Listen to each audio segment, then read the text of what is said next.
shelter is perfect for him. He doesn't have to go to school, right? What was the first real job you wanted?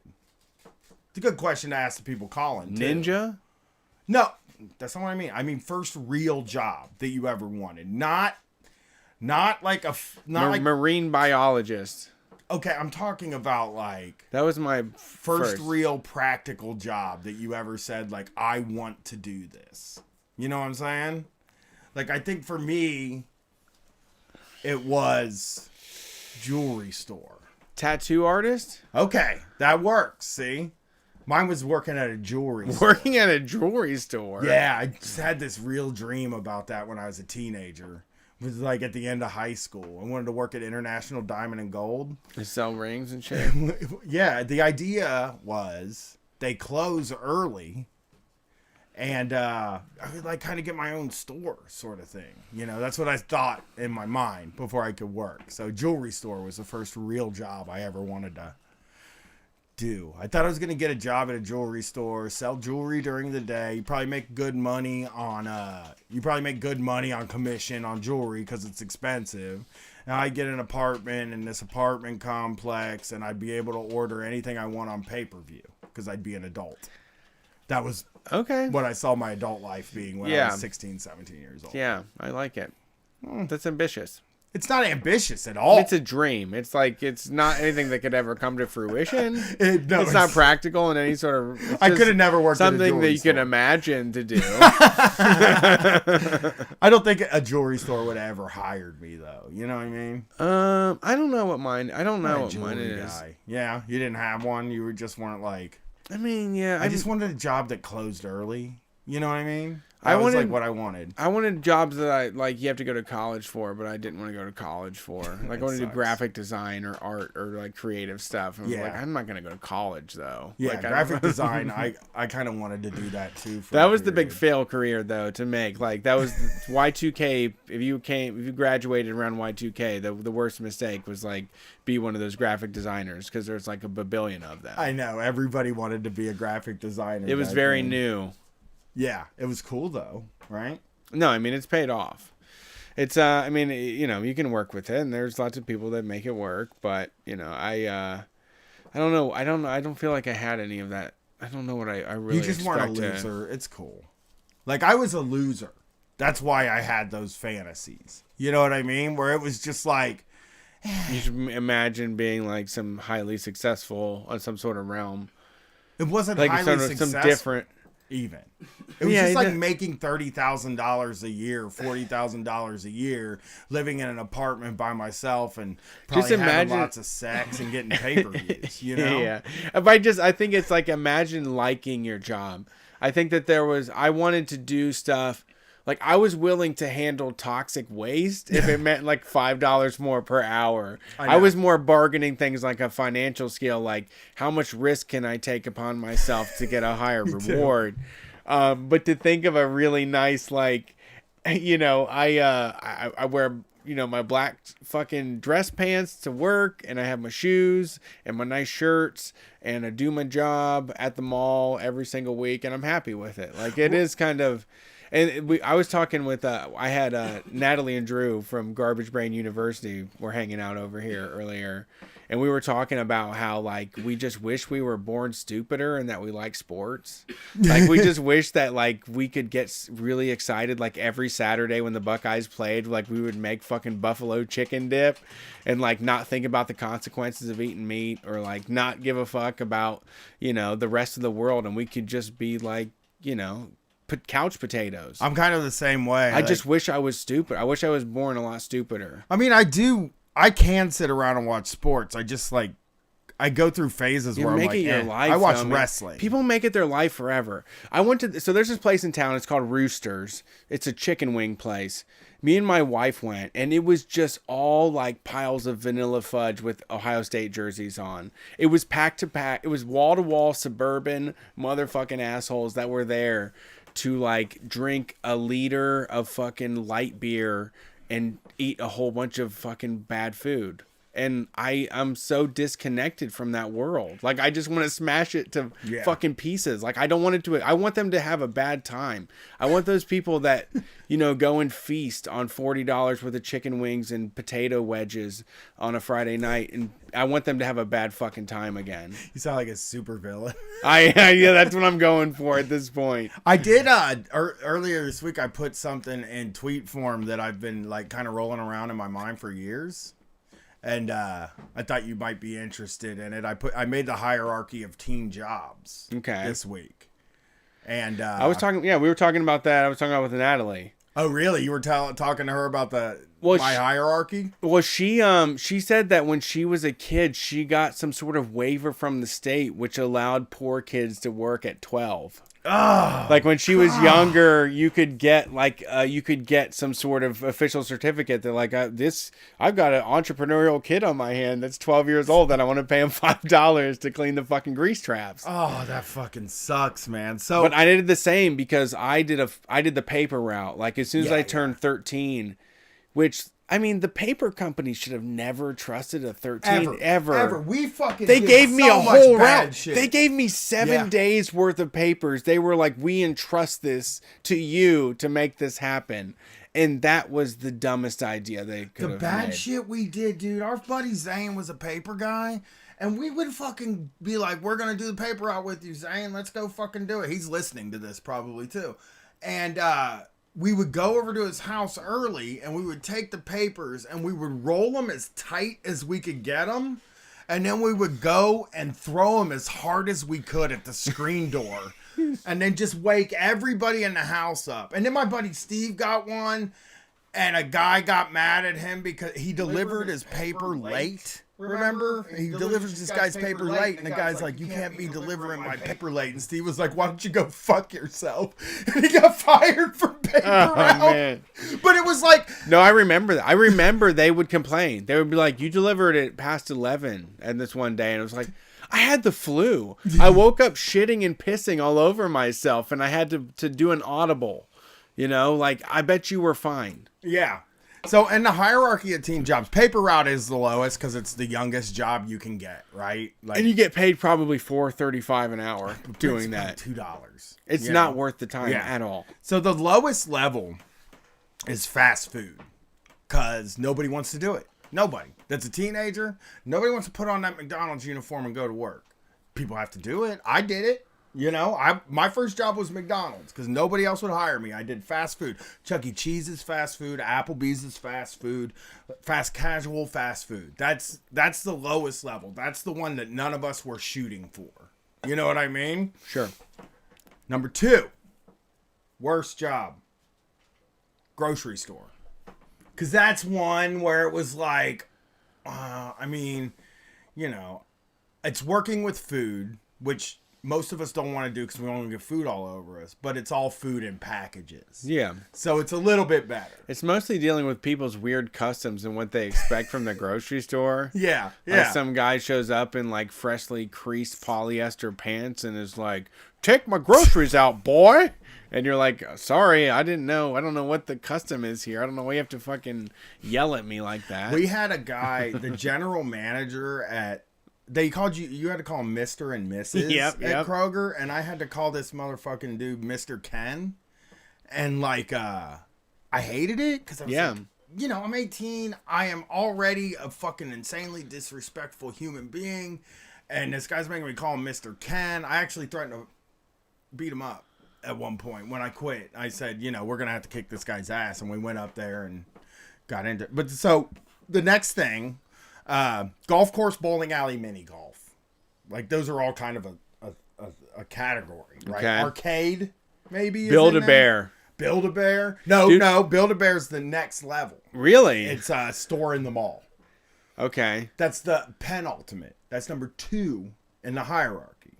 And finally, at the top of the hierarchy, the best teen job, movie theater or used to be video. Are you doing best place. or worst? I'm going worst to best. So it goes fast food, grocery store, golf course, bowling alley, mini golf, store in the mall, movie theater, or if you're older, video rental place. Here's what I'm going to say. What I've observed over the past years from having a young child, there's places like those princess places in the mall where they give you like the full makeover experience with the kids and everything. They like pick them up in a limousine.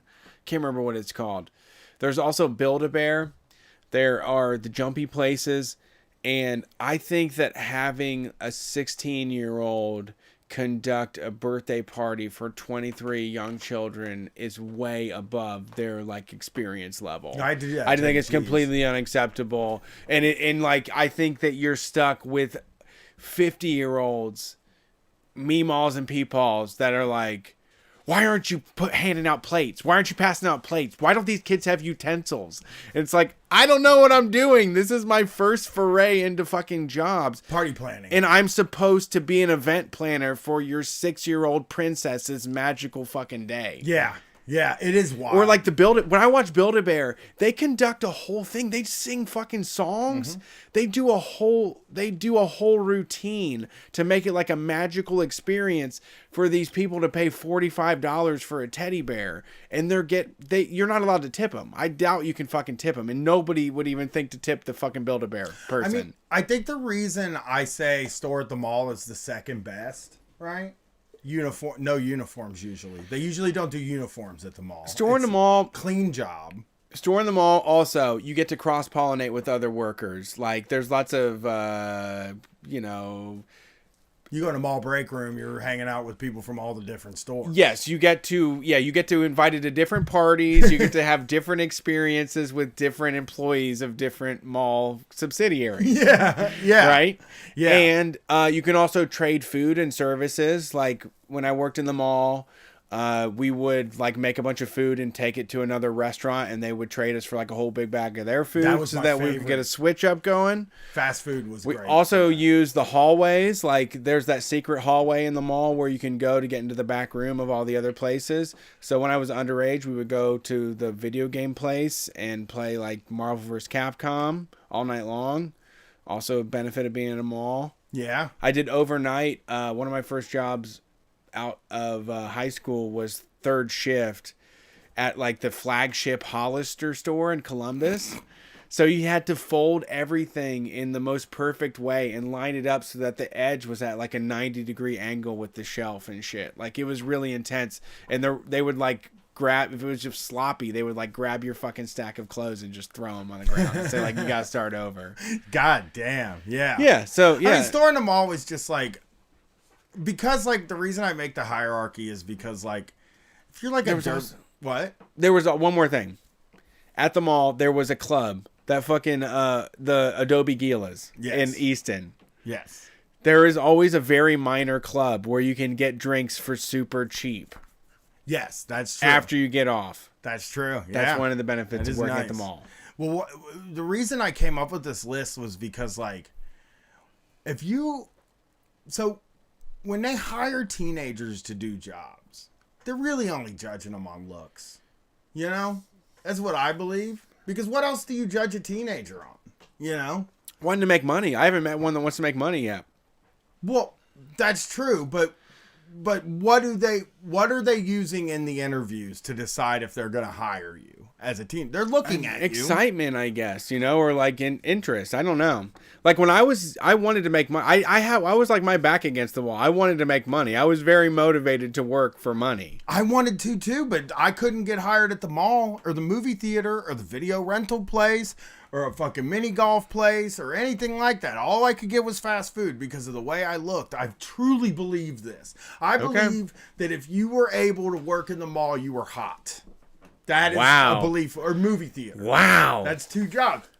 Those are for celebrity. I had a mall job. Yeah. Well, you're hot.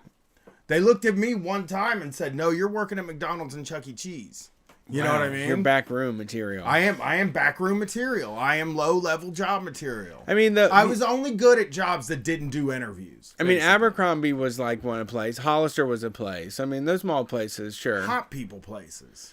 They discriminate. Yeah, all of them do. The mall is a place that you cannot work if you're not hot. That's corporate America, too. It is. You have to be hot. It's all the way up. Yeah, I agree. They fucking discriminate against us ugly people with bad clothes.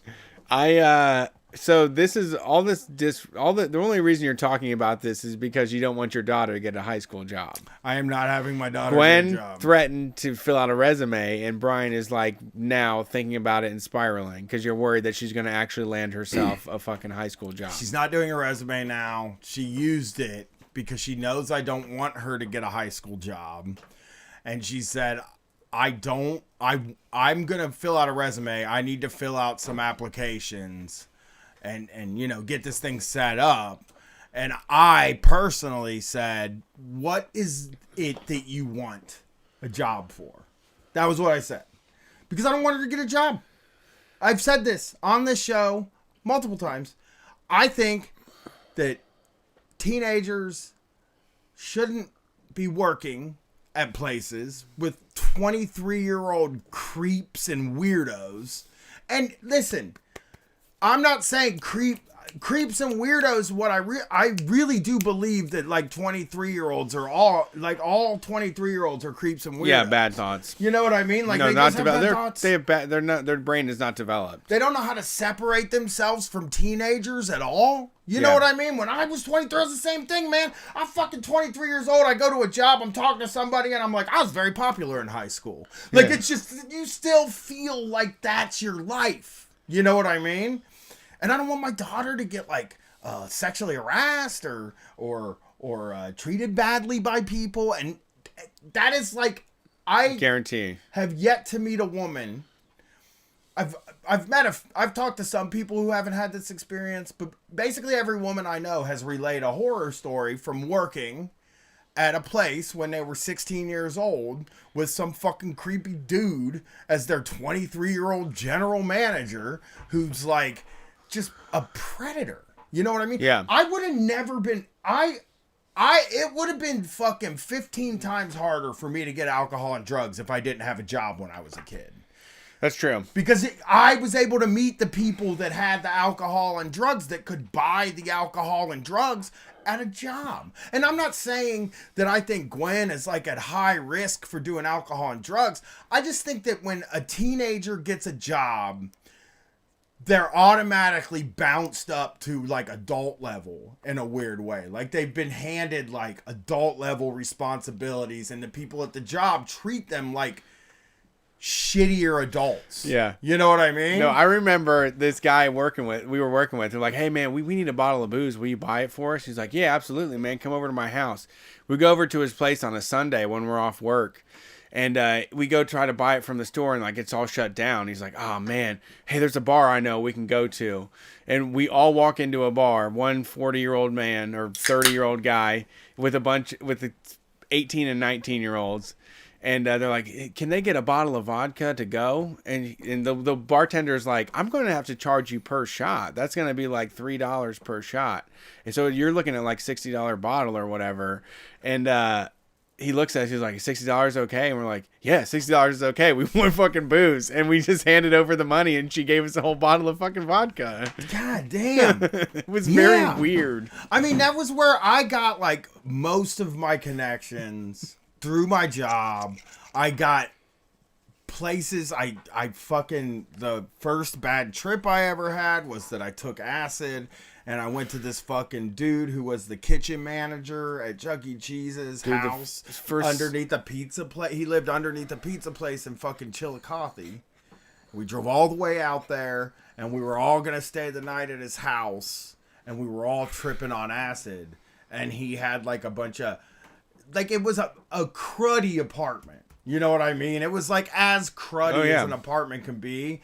And it was like half filled with old Chuck E. Cheese animatronics. Like they were just like kind of laying out all over the place. And like that was the first like really bad trip I ever had in my life.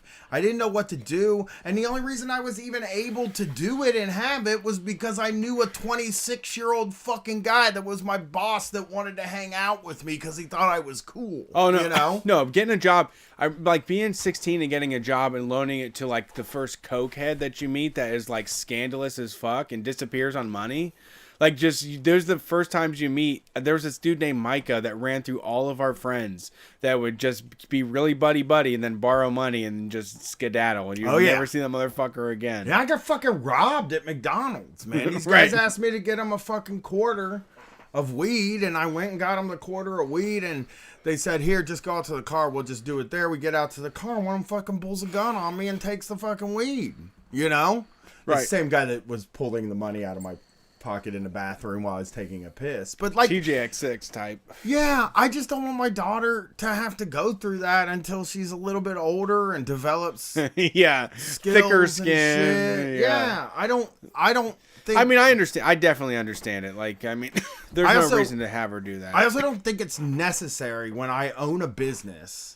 And currently, I make good enough money to give her stuff. So I bought her some AirPods this morning when I got paid.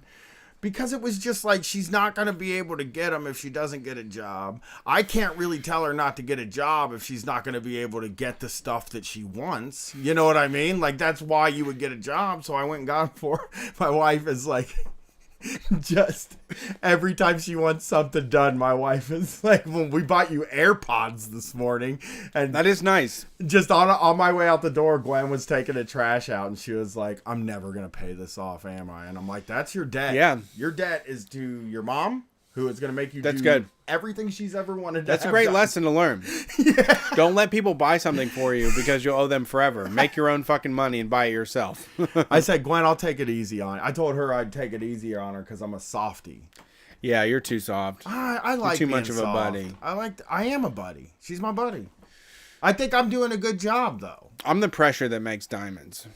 I'm not pressure. My wife is the pressure that makes. My wife will give her enough shit for me. I just, I don't think teenagers should have to work, and Yeah. I think, like, of course there are exceptions, but I also don't want to like live in a world where a teenager has to work to help support his family or their family. Yeah, no, of course. So like, I don't think teenagers should have to work. I don't think it's good for anything. It's not good for your It's not good for the business. The service sucks. Yeah, they're horrible people. They're Teenagers are the worst employees you can have.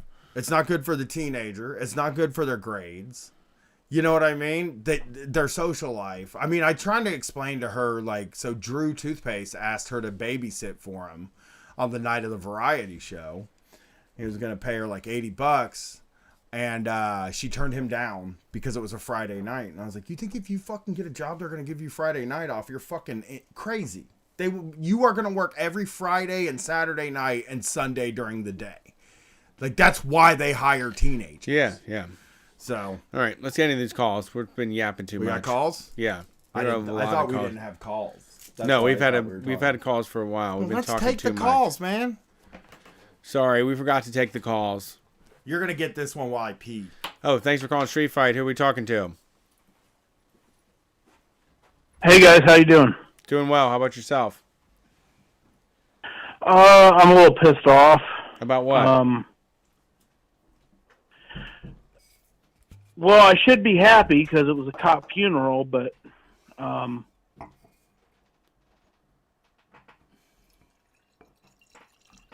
of hard to explain.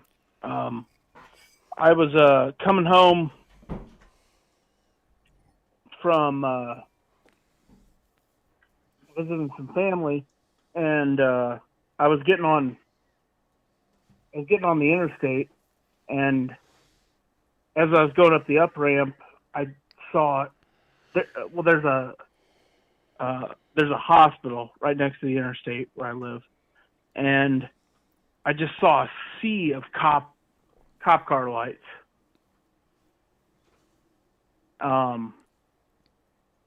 And I was like, well, all right, I don't know why they're at the hospital, but I got on the on-ramp and I started going down the road, and I got about a mile and a half, and like 10 cop cars just came up screaming. So I pulled over, and I thought, well, they're, they're serving some big warrant or something like that. And they went past me. Sorry, are you guys there? Yeah. Still here. Okay. Well, sorry. But anyway, so I got on the interstate, and these, like, literally 10 cop cars just came flying past. And I'd seen them at the hospital right before I got on the interstate. And I thought, well, they're, like, I don't know why they're at the hospital, but they're obviously, they're going to serve some big warrant or some shit like that. And then I get up to the next exit, and there's a cop car pulled over at every on-ramp, and they have it blocked off, keeping cars from coming on. So then I'm thinking, Yeah, they make a big deal out of their stuff. We when we did that show in Cleveland, where was that? When that was Massachusetts that we did that, or Providence. Where was that fucking place we went to where we wanted to go get dinner in the hotel, but it was taken over by some fucking cop's funeral, some fucking Donnie that got hit by Portland, Maine. They love their cops. The Northeast loves their police like crazy. They do. They salute them. But yeah, it sounds. Well,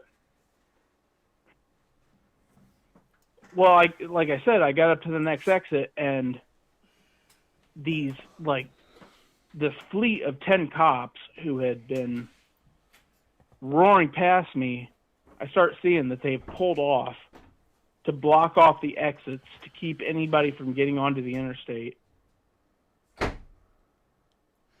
Yeah, and I'm like, yeah. Really the police, man, they do whatever the fuck they want. Yeah, it's fucked up. Well, I was really getting worried because I was like, is there some kind of checkpoint up ahead, or But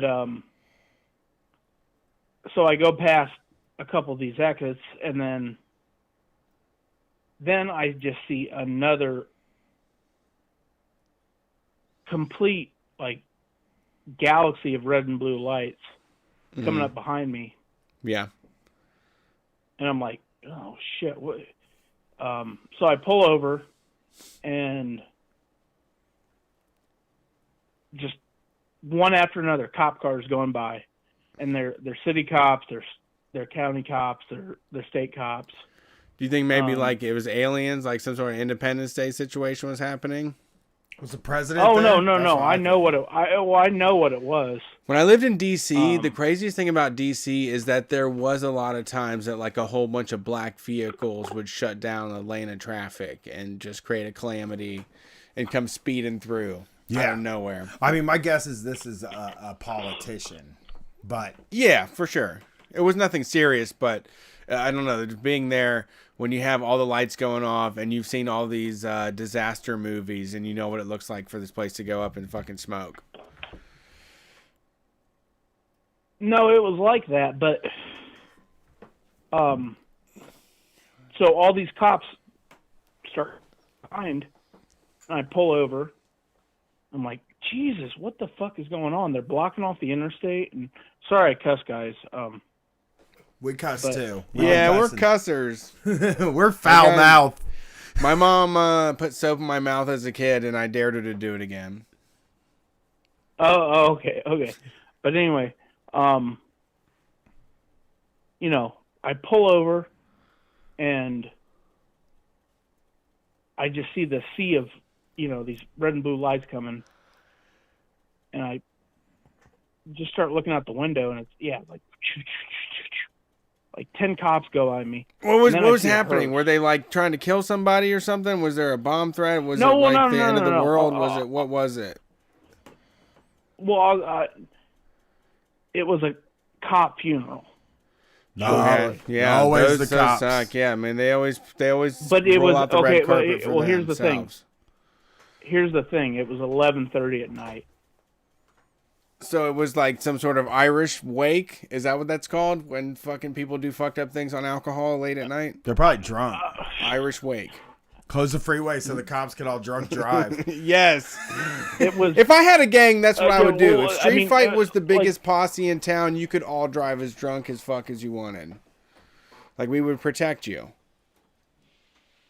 No, and I sign on to that. Like, you should be able to cruise. Brian has talked about that extensively. No, don't get us in you should trouble. be able to cruise. No, don't do Oh, that.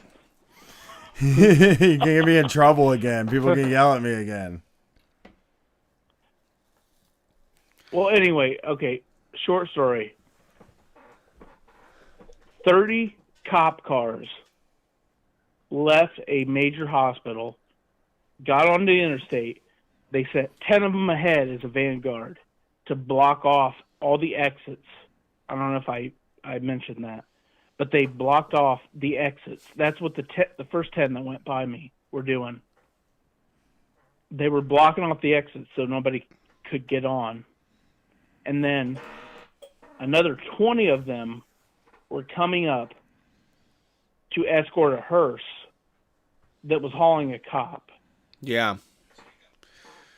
Yeah, I mean, Now- that's unfortunate. That but they get, I mean, they I don't know, people like that. People think that they are the real celebrities, so they get to run roughshod all over our lives, do whatever they want for their funeral. Well, no, it wasn't a funeral because it was 11:30 at night. There was a hearse though? Was it have a Yeah. kegerator in the back or something? It's like a buffet? It looked like there was a casket in the back, but Wasn't a funeral. I didn't know what the hell was going on, and then I looked it up today because I thought, oh well, God, did a cop get shot around here? Because normally you hear about that, but the story is, this guy was a cop in a small town in our area, and he was just driving around in his squad car and started having chest pains, called his dispatcher. They had an ambulance come get him. They took him to the hospital, gave him emergency bypass surgery, and then a week later he died of complications.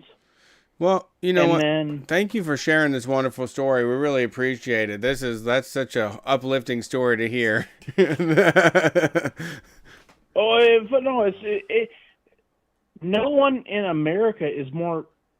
No one's ass in America has been kissed more than the cops. Yeah. Yeah. Yeah. That sucks, And man. it was But- like, why are? I mean, no, Like- I mean, they still play the national anthem. I went to a charity event over the weekend. They played national anthem, and I wanted to boo it. It was unfortunate.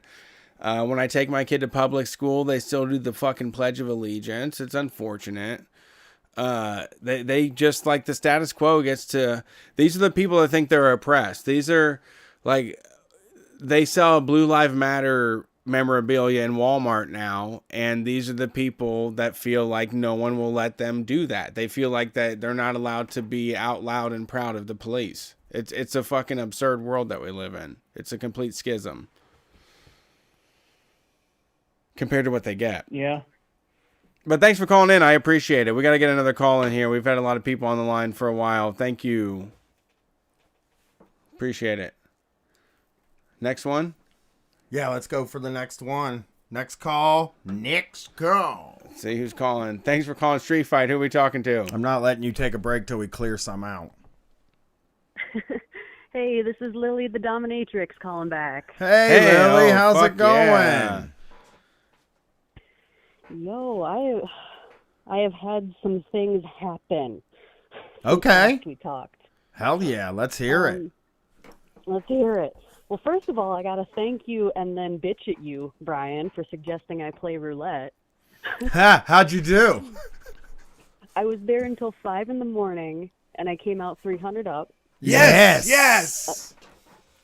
And then the next month when he wanted a similar session, I was there until 3 a.m. and I came out 300 down. Yeah, you did it right. You're a You did gambler. gambling. Yeah, you're a gambler Yeah. now. That's the experience. That's the full experience. Once right you there. don't care if you win or lose, that's when you know you're into gambling. Once you say, Thanks, I hate it.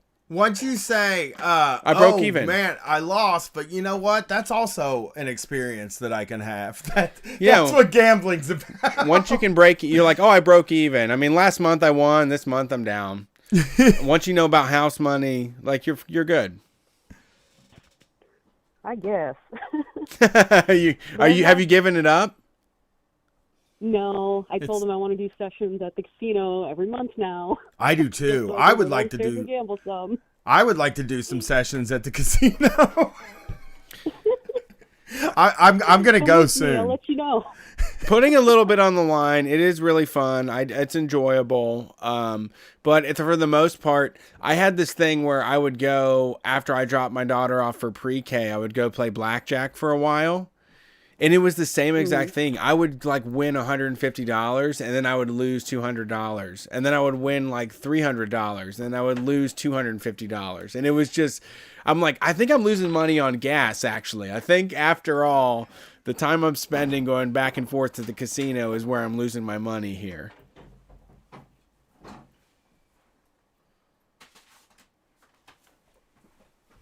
Sounds like the line went dead on my end. What's that? I can hear you. still Are you there? still around? Okay, sorry. Yeah. Yeah. Yeah. I mean, so I mean, it is. I don't recommend going regularly, but I do recommend gambling whenever you can. It's always fun. I mean, it's a unique experience. It was fun, yeah. But the big thing I wanted to call in about is you guys always like it when people bitch about bad bosses. I don't have a boss, but I have some shit companies that I work with. Who is that? No. So there's no way that, PayPal or Visa will let you accept adult transactions because they're too risky. Okay. So these companies will pay, you'll pay them 35% of what you make, and they'll let you accept adult transactions through them. So first, one of them I used to sell clips and videos.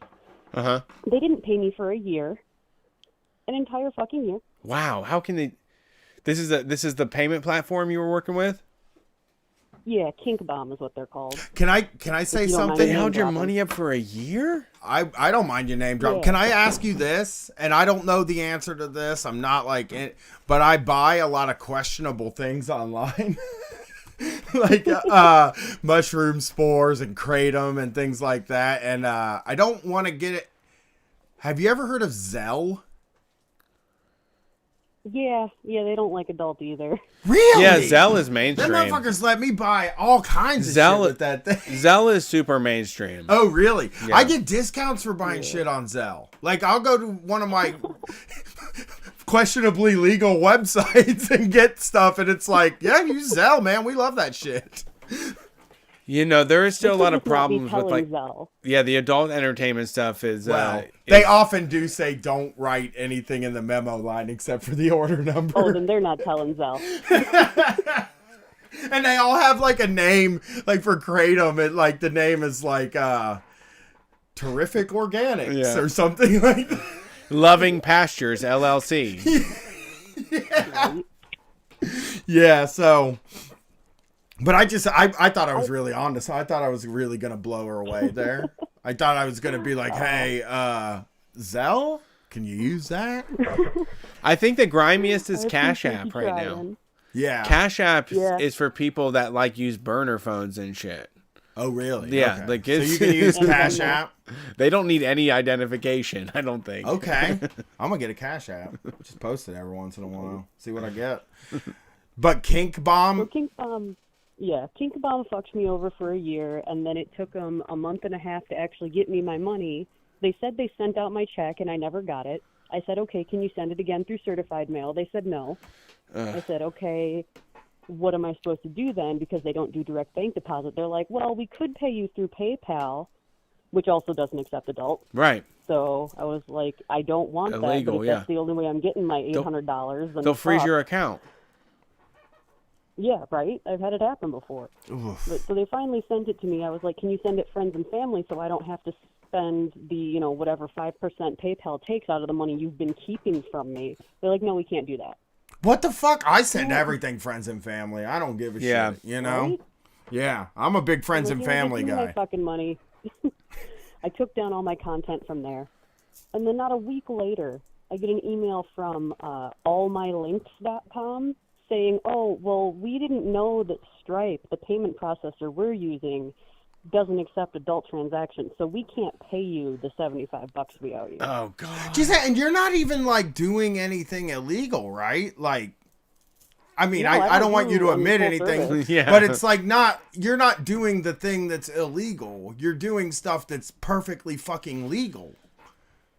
Right. Yeah, that doesn't, I mean, I fucking hate, like, I hate that we have to live in this fucking, the freest nation in the world, but the credit card companies can totally fuck you and lock you up, you know? Yeah, I gotta say it's annoying to me as somebody that is kind of cynical and ANCAP in a way that like PayPal wouldn't just be like, no, we want to facilitate transactions because we get paid on transactions. Like I want everybody to route my money through Stripe or Dwolla or Circle or any of these Cash App, Venmo, whatever. Like, I think that somebody should just take the stand and let people transport their money however they want to fucking use it, you know? Well, I just think Without having like a judgment on what it's used for, because Right. that's what it comes down to. my frustration And then is paying 35% for And it. do it in a way like, I mean, I would love to fucking do adult. I would love to get 35 cents every time one of y'all paid for an OnlyFans fucking video or open up your butthole for a fucking video. Like, I would love to get paid a nickel every single time that fucking happened. Like, to deny transactions for like all of these adult entertainment, the personalized experience is stupid. Well, it's not even, and my point even is that like they take things that aren't illegal and they create like a prohibition of it Yeah. anyway. Yeah. You know what I mean? It's like a preemptive prohibition by PayPal and fucking Zelle, apparently. Fuck you, Zelle, I say. And Venmo or whoever else won't take these payments. They're like creating prohibition. It's not like if things got decriminalized, I mean, it's always, I don't know if this is the right word, but it's sort of like a safety valve for the government to keep doing their puritanical shit. You know what I mean? It's like, so now the government can be like, oh, marijuana's federally legal. Are we going to be able to use our credit cards at the dispensaries if the government decides that marijuana's federally legal? Or are the fucking credit card companies still going to say, no, you can't use your credit card here? Right. You know? Right.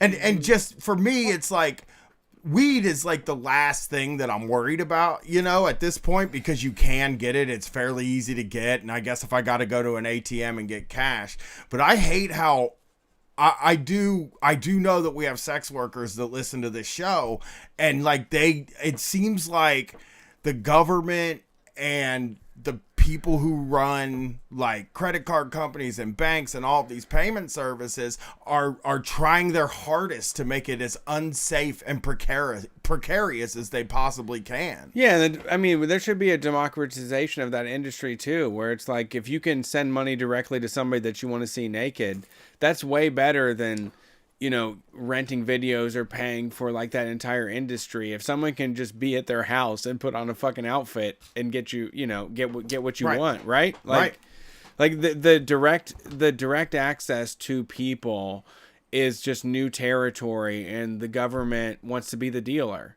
It's what's fucked up with weed, man. It's all they want to do is like they want to arrest the dealer. They want to get they want $50 an eighth, right? The government wants 50 an eighth, the same way the dealers got 50 an Well, eighth. they want 65 and 8. Yeah, they're gonna put taxes on it though. Yeah, they want about 65 and 8. That's what I looked into driving up to Michigan to buy weed, and they're selling $65 eighths up there. Yeah.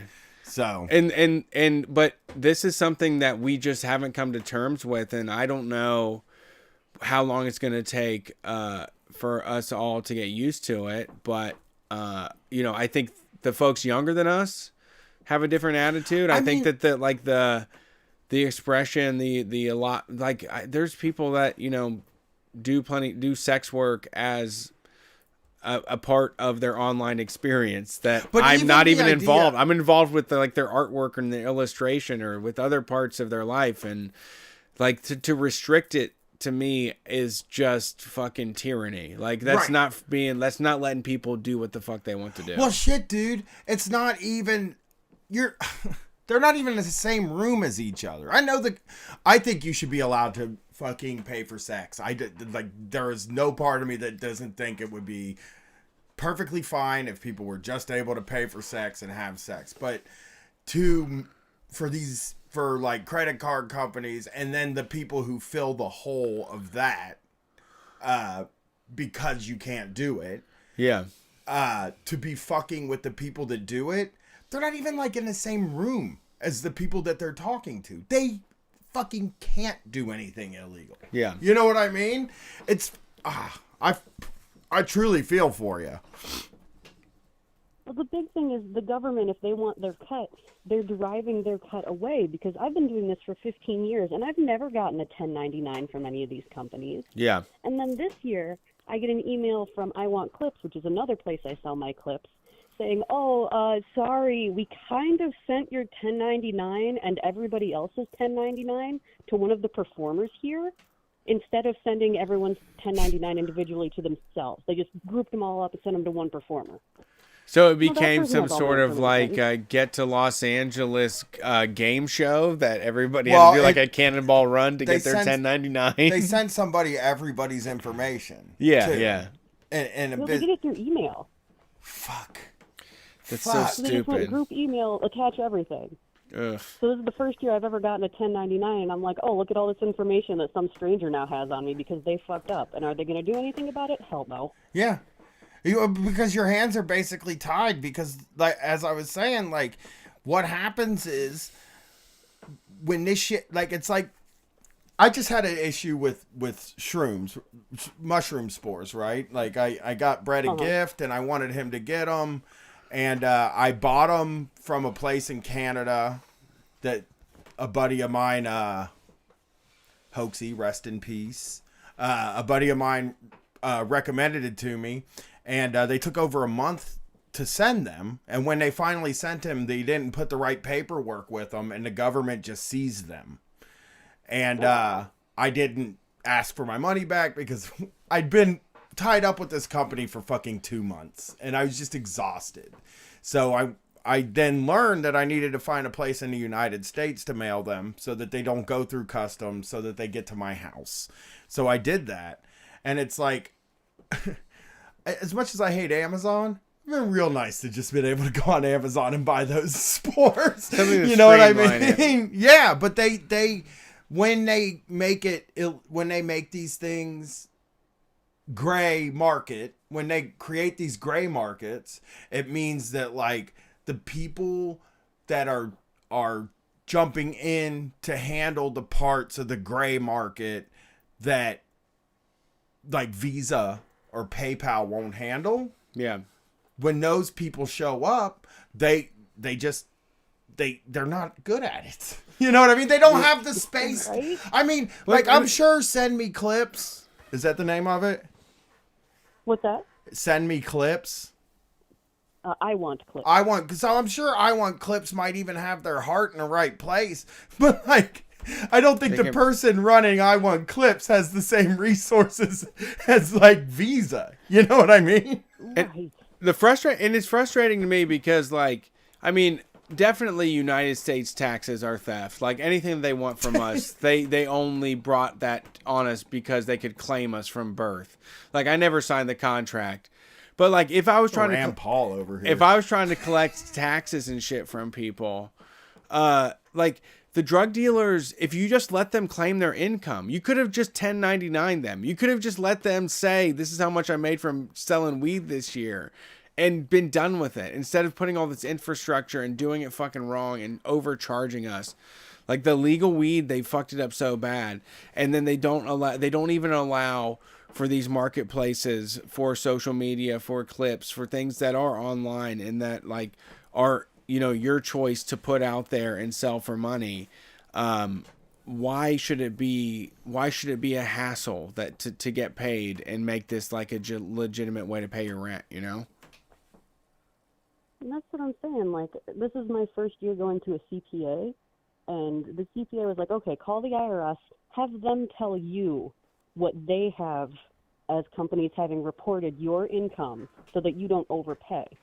So they gave me, like the last 15 years, which was the last time I was claimed on my dad's taxes was 15 years ago. So all of that information, all of those years I've been doing the same job with mostly the same companies. There's about 4 or 5 big companies I work for, and one of them reported 1 year. The rest, nobody reported. So, like, how do I do my taxes? The government thinks I make no money now. Yeah. Yeah, I mean, it's hard to know how to do it on the books. And like, there are people that, like you said, have the best of intentions, but then are like, I don't think I can do this legally without going to fucking jail, Like, I can't fucking make sense of this. It's a shitty situation. Yeah, and that's not even talking about, like, the ones that think they can do it. They start up a business, like Clipvia was one of them. They still owe me $800 because they went bankrupt. Yeah. Yeah, I mean, that's because, I mean, look, me and Brett run a business, and it's hard to do, and it's probably especially hard to run when you're, like, when you're dealing in that sort of stuff. Like, it's probably hard to figure out how to process payments and stuff like that. So, I mean, you're basically probably, and I don't think about this stuff like this, but the sites you're working with are probably just 2 dumb people like me and Brett, running the company. That's what it feels like. Yeah, I mean, you guys for would real. do a better job. Maybe I don't know. We would definitely. And I don't know, because sometimes I'm bad. Well, I mean, at it's the doing same. I mean, you order those shrooms, like the shrooms company that you ordered from. They didn't know how to have the follow through to get it through customs. They weren't practiced. They took 21 days to ship the thing. Yeah. There's 21. no way to fucking do this. There's no way to do this stuff out loud and just let people be professionals about it. Yeah. Yeah. It sucks. Right. But we are definitely down to support. Where can people find what you do? I'm at HypnoFemdom or MistressKiara'sDungeon.com. Cool. Sweet. Yeah, thanks for calling. We appreciate it. Yeah, and Thanks for letting me rant. Oh, you're welcome. Thanks for doing it. Yeah, that's tough. God, yeah. I mean, whenever I hear gray market, I just think the people running it are basically exactly like me and you. I mean, it's you hear, you could do sex work stuff and get paid $100 an hour, but you don't realize that means you're also going to have to spend a lot of your free time fighting with like iClickVideo.com to like get them to fucking send it to you. You're going to have to wake up every single day and hammer their phones or email them to death to get them to pay you. Not even friends and family. They're not going to do friends and family. They're going to charge you the PayPal fee. You're paying 2.9% plus 30% on transactions. I can't believe they charge the PayPal fee. That's not my friends and family. No. But I just consider everybody I send money to my friend. You should. Yeah. But I don't know. There's the restrictions on that are dumb. I feel like everybody should turn a blind eye. It's our duty as citizens to just be like, paying for a video is not a bad fucking. It's nothing to make any sort of distinction. Well, like you can't make a judgment on that. Like you can buy a dirty video of. I'm going to charge you $5 for a dirty video of me. And it's going to be on PayPal. That's real. Go to streetfights.streetfightradio.com if you want a dirty video of Brett. dirtyvideo.streetfightradio.com. Let's take one more and take a break. We're an hour and a half in. Yeah, we've been stretching. It's been a while. It's hard to do this. What's up, fellas? Who's this? You have to say. We have to pretend like we don't know. It's Francis, also known as Army Strang on the Twitters.com. Host of Gentlemen, What a Hell of a... How is... You didn't say you're the host of What a Hell of a Way to Die, so now I had to do that. Yes, the lefty military podcast in which both of us on the podcast are veterans and hate being veterans and hate the military and are very anti-war now. turns out when you go and you fight a really unpopular war and you come back with a shitload of ennui and depression and PTSD, some people go and start racist coffee companies, and some people start anti-war podcasts. So we went the direction that doesn't make money, and we did a podcast. You know what? I appreciate that. And we're very unfair to vets and stuff, but I think y'all have a good sense of humor and have been through a lot. And, we have a lot of military folks that listen to the show that know what's up. And, like, I don't ever hold them against them. I actually had somebody in my DMs that thought that they were, like, very concerned that you were part of the military and like how, having you in our orbit or being involved with you and, how we felt about that. And I told that guy, like, I'm not going to judge another person's decision about their life. And I don't think that, Right. being a part of the military is a matter of, of choice. A lot of the folks that go there do it, because that's the option that they have. And even if it is something that they want to do, if you can just say that you can be critical with your analysis of it, like there are people that I know, there's plenty of Street Fight listeners that are veterans that can also critically talk about what they did and what happened there. And it's definitely welcomed in our atmosphere. I don't know. There's some people that are just, too pure sometimes. And I totally understand people not wanting me in like their spaces, and I generally have always been that kind of person to be like, look, I'll do my thing, I'll do socialism, leftism, anarchism, whatever on my terms. I won't show up in your space, and that's fine, but also please don't tell me to go kill myself, because that's not fucking helpful. Because the thing that kills me especially is when I get like the Soviet apologist tankies telling me to go kill myself, and it's like, I don't know if y'all remember who it was in 1917 who did the socialist revolution. It was literally the military. So yeah, we're the ones who actually know how to use the gun. So maybe be a little bit nicer to some of them, not all of us. I mean, don't get me wrong, there's a lot of shitheads in the military. No, and Nate, my co-host and I, we talk about those shitheads constantly. So we are well aware of the shitheads, but we try to do our own thing, and it's always cool that like every once in a while, like I'll get a DM or we'll get an email and they're like, shit, I thought I was the only one, who was a veteran and was in the military, and just like, wow, this is really fucked up, and I hate it. And it turns out I've been lied to the entire time. It's like, yeah, they do that, man. That's the whole propaganda thing. That's what the government fucking does. It takes you and turns you upside down and shakes you around a little bit, and then makes you do a racism, and you're just like, oh shit, I didn't see that coming. No, I'm totally with that shit, man, for sure. I appreciate it. And then there needs to be a place for that. Like, we can't just cast people aside. Folks that like can recognize, what choices they were pushed into, or, the idea of joining the military and thinking it was going to be something else other than it was. It's an important conversation, and, we love to have people involved with it. So I'm glad that the show exists, and I've always been supportive of what y'all do. Yeah, I go on. I like to go on and talk about movies and shit. I'll tell you what, I even like Eno's Pizza. I'll say I liked Eno's Pizza. We had Eno's Pizza together. Emos, whatever. God damn it, Brett. I thought it was Eno's. You to our sacred place. I took you to our consecrated ground in St. Louis. It was good. Yeah, I know you guys didn't have a great show in St. Louis, but hopefully you guys enjoyed running around City Museum. And it's funny, my daughter, we went to the City Museum not too long ago. My daughter was like looking at all the, like, for the listeners, City Museum is like this massive like playground in a 10-story building, and there's like 3 stories of like insane wire girders and shit and airplanes and a school bus on the roof, and you can just climb through all of that stuff. And my daughter's just like, oh man, let's go do that shit again. Like, it was scary enough the first time. Next time Brett and Brian come to town, we'll take them back up and get them stuck somewhere. Yeah, I want to go. I want to go again. I plan to go again for sure. We'll be back. We're coming back this year. So, all right. So, guys, I got a question. So, I am almost fucking done with my contract in the military. Now, it has been a long time since I've smoked weed.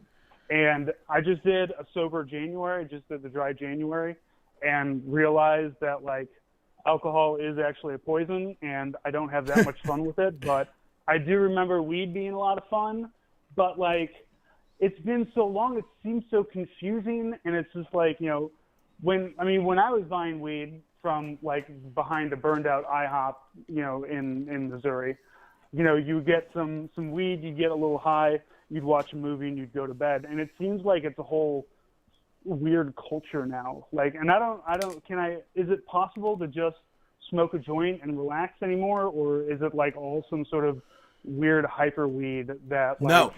is gonna lock you into a couch forever or something? Because like my wife is kind of like, she's curious about it too. She takes CBD, and you know, it's like, oh, when you know Missouri medical is legal now, and it's like, you know, we can get our medical cards, and you know, God willing, the creek don't rise, Bernie Sanders gets elected, and we are able to, you know, legalize weed completely. It's like, okay, this opens up a whole thing of like, you know, taking care of sleep problems and, you know, anxiety and depression and all these things. And like, you know, we do see them as like a medical thing, but also I'm very concerned. Like I'm intimidated, I guess. I'm intimidated about a weed shop. Like I was in Colorado a couple of years ago, and I was like, I can't smoke weed, but I wanted to go to a weed shop, but I was just too like, I didn't want to go in and be like embarrassing, I guess. So school me, gentlemen. Tell me what I need to do as somebody who has not smoked weed in like over a decade and has never done it in a legal sense. What am I looking at here? Well, first of all, dispensaries are generally the bud tenders at dispensaries are very excited. I've noticed that they're very excited to talk to people who haven't smoked weed in a long time. Yeah. Like, cause you'll see them in there. They get so pumped. Me and Brett go in and it's just like, we know exactly what we want. But one of the things you said, I feel like I need to bring up is when you said, can I just smoke a joint and like sink into the couch? The thing is, they have got this stuff dialed in so much that you can take low dose edibles and then just see where you're at until you, like, they have 2.5 milligram edibles. You can just take 2 of them, see where you're at. If you don't go, then you take 2 more. And then also vape pens exist, which are the best because you can just hit them twice and put them away. I would not recommend smoking a whole joint to yourself right when you get to smoke for the first time in a few decades. But it is so much easier to dial it in now than it ever was. Because I'll tell you what, man, I have like super anxiety for the past like 2 years. It's been pretty bad, and I've like sort of had to cut down on how much weed I smoke because I weird out sometimes when I smoke it. So like I cut down a little bit, but when I do it, I just hit my pen once and see where it gets me. And then like 10 minutes later, if it didn't get me where I wanted to be, I hit it again. And like, it's so nice to be able to smoke a joint one hit at a time. Yeah. Yeah, what's wild about like weed culture now is like all of my father is very like socialist Democrat. Like, thank God. Like it was always irritating to me that I grew up without cable, but now I love it because my father didn't get brain rot from Fox News or whatever, Right. or from like any mainstream like stuff. So he's very lefty, and but all of his brothers and sisters are very conservative, but they're all about like CBD cream for their arthritis and stuff. So it seems like it's coming up, and like my dad, who's never smoked weed, never done drugs in his entire life, retired from the government a couple of, probably, God, it's been a while. He's retired from the government. And I was just like, Dad, what do you want to do? He's like, I want to try weed for the first time. But like, so we came up, like, what we're going to do is we're going to pilgrimage to New Mexico. Like, there's 2 days out of the year where you can go to where they dropped the first atomic bomb. And I was like, Dad, because he worked like once upon a time as an engineer, like not on atomic bombs, but like, the missile silos, the ventilation systems inside of missile silos. He worked on those. He was an engineer that worked on ventilation systems of all fucking things. But he has, like, you know, once upon a time worked in the nuclear industry in America. So he's just like, yeah, that'd be great. We'll go, you know. And I was like, that's it, Dad. We're going to travel to New Mexico. We'll have a father-son trip, and we'll get high as fuck, and we'll go to see where they drop the first nuclear bomb, and then we'll just become fucking. Either we'll just be in awe of it, or we'll become like radical anarchists. One way or the other, we're gonna have an experience, and it's gonna be great. Yeah, I can dive with that. An early party that we went to at the District Sentinel in D.C. with the Sams, they played nuclear testing videos for like 90 minutes straight, while everybody was just like ripping on bongs and chugging beers. There was a lot of people there. Dude, my mother-in-law, actually, I had an interesting conversation with her today where she tries to talk about weed sometimes, and I just kind of brush it off. But finally, she was like, what do you think about CBD? And I was like, I mean, most CBD is bullshit. Like, the hemp stuff is bullshit. You need to have, like, medical marijuana CBD. That's the only real stuff.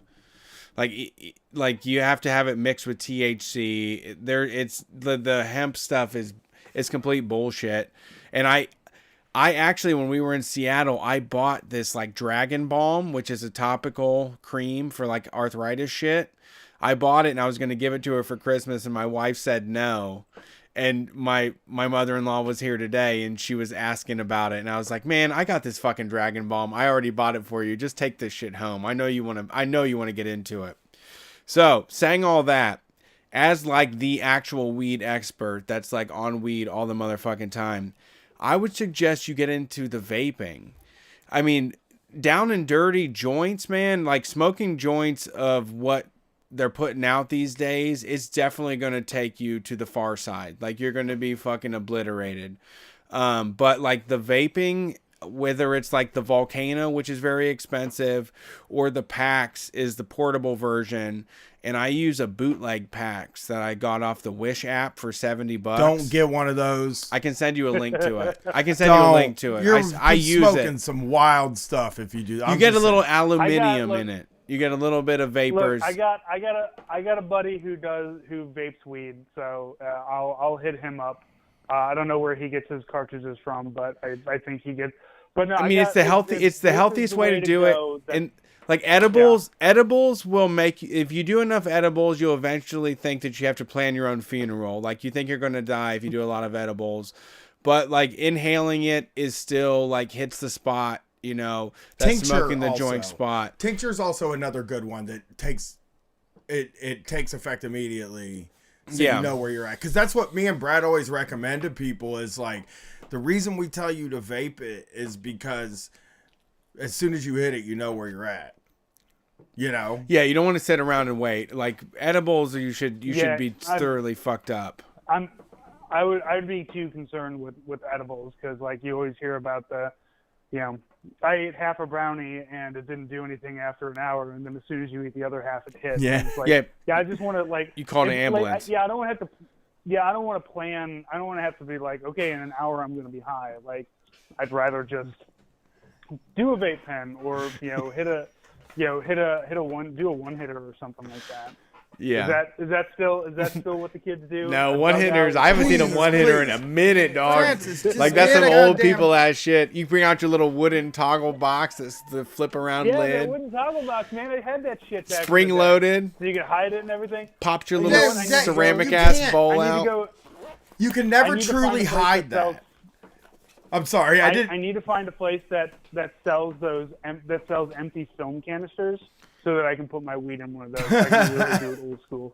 Dude. Well, get like a Barbasol can that you can hide your shit in. I always want to buy one of those, and I don't know why. You know, but like it's Jurassic Park. Like, I'm gonna crack it open, and I'm gonna find like Tyrannosaurus Rex fucking DNA in it. Francis, and also my one hitter. The chat still fucks with dugouts. 2 people in a row said they're doing dugouts and one hitters on their job, like when it's smoke break time. Yeah. Let me just say. You know why? 'Cause that's the old school way. And, I don't even know, like, again, dude. I don't even know, like, my old roommate, I know still smokes, but I don't even know, like, I wouldn't even know where to get weed.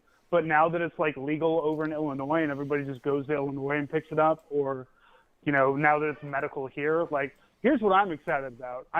I do a lot of gardening, and I do a lot of hydroponic gardening, and people have always given me like, oh, you do hydroponic gardening, huh? And I was like, look, I grow a lot of vegetables in my hydroponic, and yes, I learned most of this stuff from weed forums, and yes, it is a lot of practice for when I can finally grow weed in my own basement. That's how they what I fucked want. us, though. That's how they fucked us. We're not allowed to that? grow it. You're not allowed to grow it Yeah, anyway. very restrictive.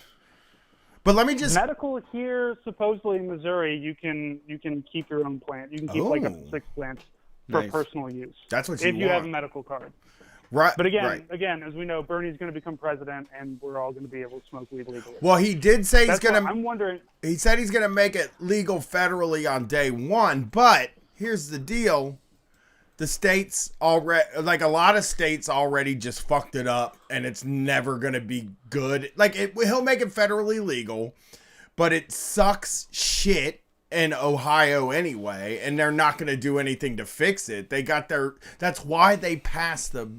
That's why they passed them now, and so we don't get to pick how it's done, you know. But I want to say this about the one hitters, while everybody's talking about how like, so in probably 2012 or something like that, I was Mr. One Hitter, and here's why. Samesies. I thought it was discreet.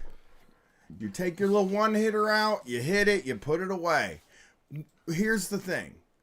Somebody told me that it makes your gums recede. So I say the metal does somehow. And I was like, I'm not going to do this anymore. But secondly, not discreet at all. At that time, when I was doing the one hitter all the time, I smelled like weed all the time. Like all day. Yeah. Because you have weed in a wooden box in your pocket and a thing that you just smoked out of sitting in. Burnt as ash. I know. It's Right, not you just discreet. burned it. Right. It's just not You burned discreet. it, and you're probably to keep it discreet. You're probably blowing it down, so you're not blowing a big cloud up. So you're Yeah. blowing it directly into your hoodie not or for- your t-shirt or whatever. It's not for traveling. You go on your patio at the end of the night. You put on like a Willie Nelson record, and you take a hit. But that's one hitter. That's the conceit, is that it's for travel. That's why you get Yeah, the that's one. true. The only reason, and Yeah, you I can't hit was that too. fucking thing. You gotta get a. But I pen. like that actually. I remember when I moved to Dallas with Erica, I was puffing on my one hitter. I was paying like fucking $20 a gram for weed or something. And I remember like they're like, you smell like weed. And I'm like, yeah, I'm cool. I smoke weed. That's why I came in here smelling like weed. You don't have any. Well, Like, depends. I'm not apologetic about smelling like weed. I don't give a fuck. Like, if you don't like it, get out of my face. The pens also are just. It's so discreet. You can do them in the movie theater. Yeah, if I mean you the want. pens are. Yeah, I mean, but the the black market pens are bad. But it's kind of trumped up from the government. They're faking the funk on that, because even the regulated stuff, the tested stuff, about 20% of that is false positives. Man, they're lying to you on a lot of those printouts on the medical shit. The bad vape pens came from 16-year-olds that were trying to cook the shit up off of a 8chan recipe. I can't, Brett. I cannot believe that you would tell me that the government would lie to me about a controlled substance. Yeah, Not I the mean, yeah. government who during Prohibition, like, literally poisoned alcohol and put it out in the system to where it killed people. For sure. Can I That ask you- actually happened. Can I My ask? government. Can I ask you real quick, Francis? Are you pissed off that you're just now getting out of the army when it's legal to steal valor? That's gotta really bum you out. Yeah. That's like those people that are paying that's like those people that say like they paid their student loans off, so we shouldn't be allowed to. Yeah, if they could cancel the debt, what about all the people that actually did the work? Yeah. If you can just But here's the thing. Since 2014, 2015, I started going in 2016. I went full socialist. So really, even before this, I've been giving my valor away freely to anybody who wanted it. So, if anybody wants a card, if they want one free valor, if they want to be able to, like a punch card or something, a free so steak that if they're in burger. an argument, yeah, if you want to get a free meal at Applebee's on Veterans Day, or if you want to just like be able to immediately win any argument by saying I'm a veteran, I've you done need to that. respect me. When we were with Minion Death Cult, we were at a dispensary in Oregon, and the guy said, "Are any of you veterans?" And then Alex from fucking Minion Death Cult goes, "Oh yeah, these guys served. They were in Desert Storm." And I was like, They were in the posting wars. "Yeah," and so we stole some valor. I think One of for the me, best things I ever saw was a 30-year-old dude wearing a World War II veteran hat. Like, and I saw that at Disney World, and I'm like, dude, this is the greatest thing I've ever seen ever. I Like, can't hear that's him. Francis, you got quiet. Hold on. Anybody can buy those stuff. What's that? You're very quiet. Hold on 1 second. Oh, We got to turn you up in the speakers, I think. Yeah, I can't hear him. Unless you moved away from your phone. no, Maybe no. he Are tripped you and hearing me fell. better now? No, you're so far away now. I think we're losing our. I don't know what computer. happened. They I got said on the my stream he's- headphone. I got like headphones on. Oh, Oh. he's on the stream. He's good on the stream. Yeah, the stream sounds. Then we got okay. motherfucking short in our thing in here. So. Yeah. But I think Sorry. I think if I had served in the military, I would be kind of annoyed that just anybody can get a free Golden Corral now. Yeah. You know what I mean? Like if that were me. Well, I mean, here's the thing. You still got to get the Golden Corral. You still got to prove to Golden Corral. But like, if you want to like post pictures of yourself in a uniform and say you're in the military, that's okay. Yeah, we've been You know, talking. I think the stolen valor thing only counts like as long as you're not receiving like financial like recompense from it. But if you guys just want to like be shitlords and be like, I served in fucking Vietnam. What? Tell me I didn't. I can do this. You know, I fully support that. Because Vietnam was shitty anyway. Nobody should have served in it. So therefore, if you guys want to use that as valor, go for it. Yeah, it's our shit. I can't hear. Sorry, Francis. Yeah, you guys, they can't. I can hear That's you okay. again. I can hear you again. But here's what I think. Yeah, I think Me we and should- Brett want to run for I want to run for office. and make a okay? T-shirt that says "I was a general in the army." Yes, or just I will always wear a uniform and some medals.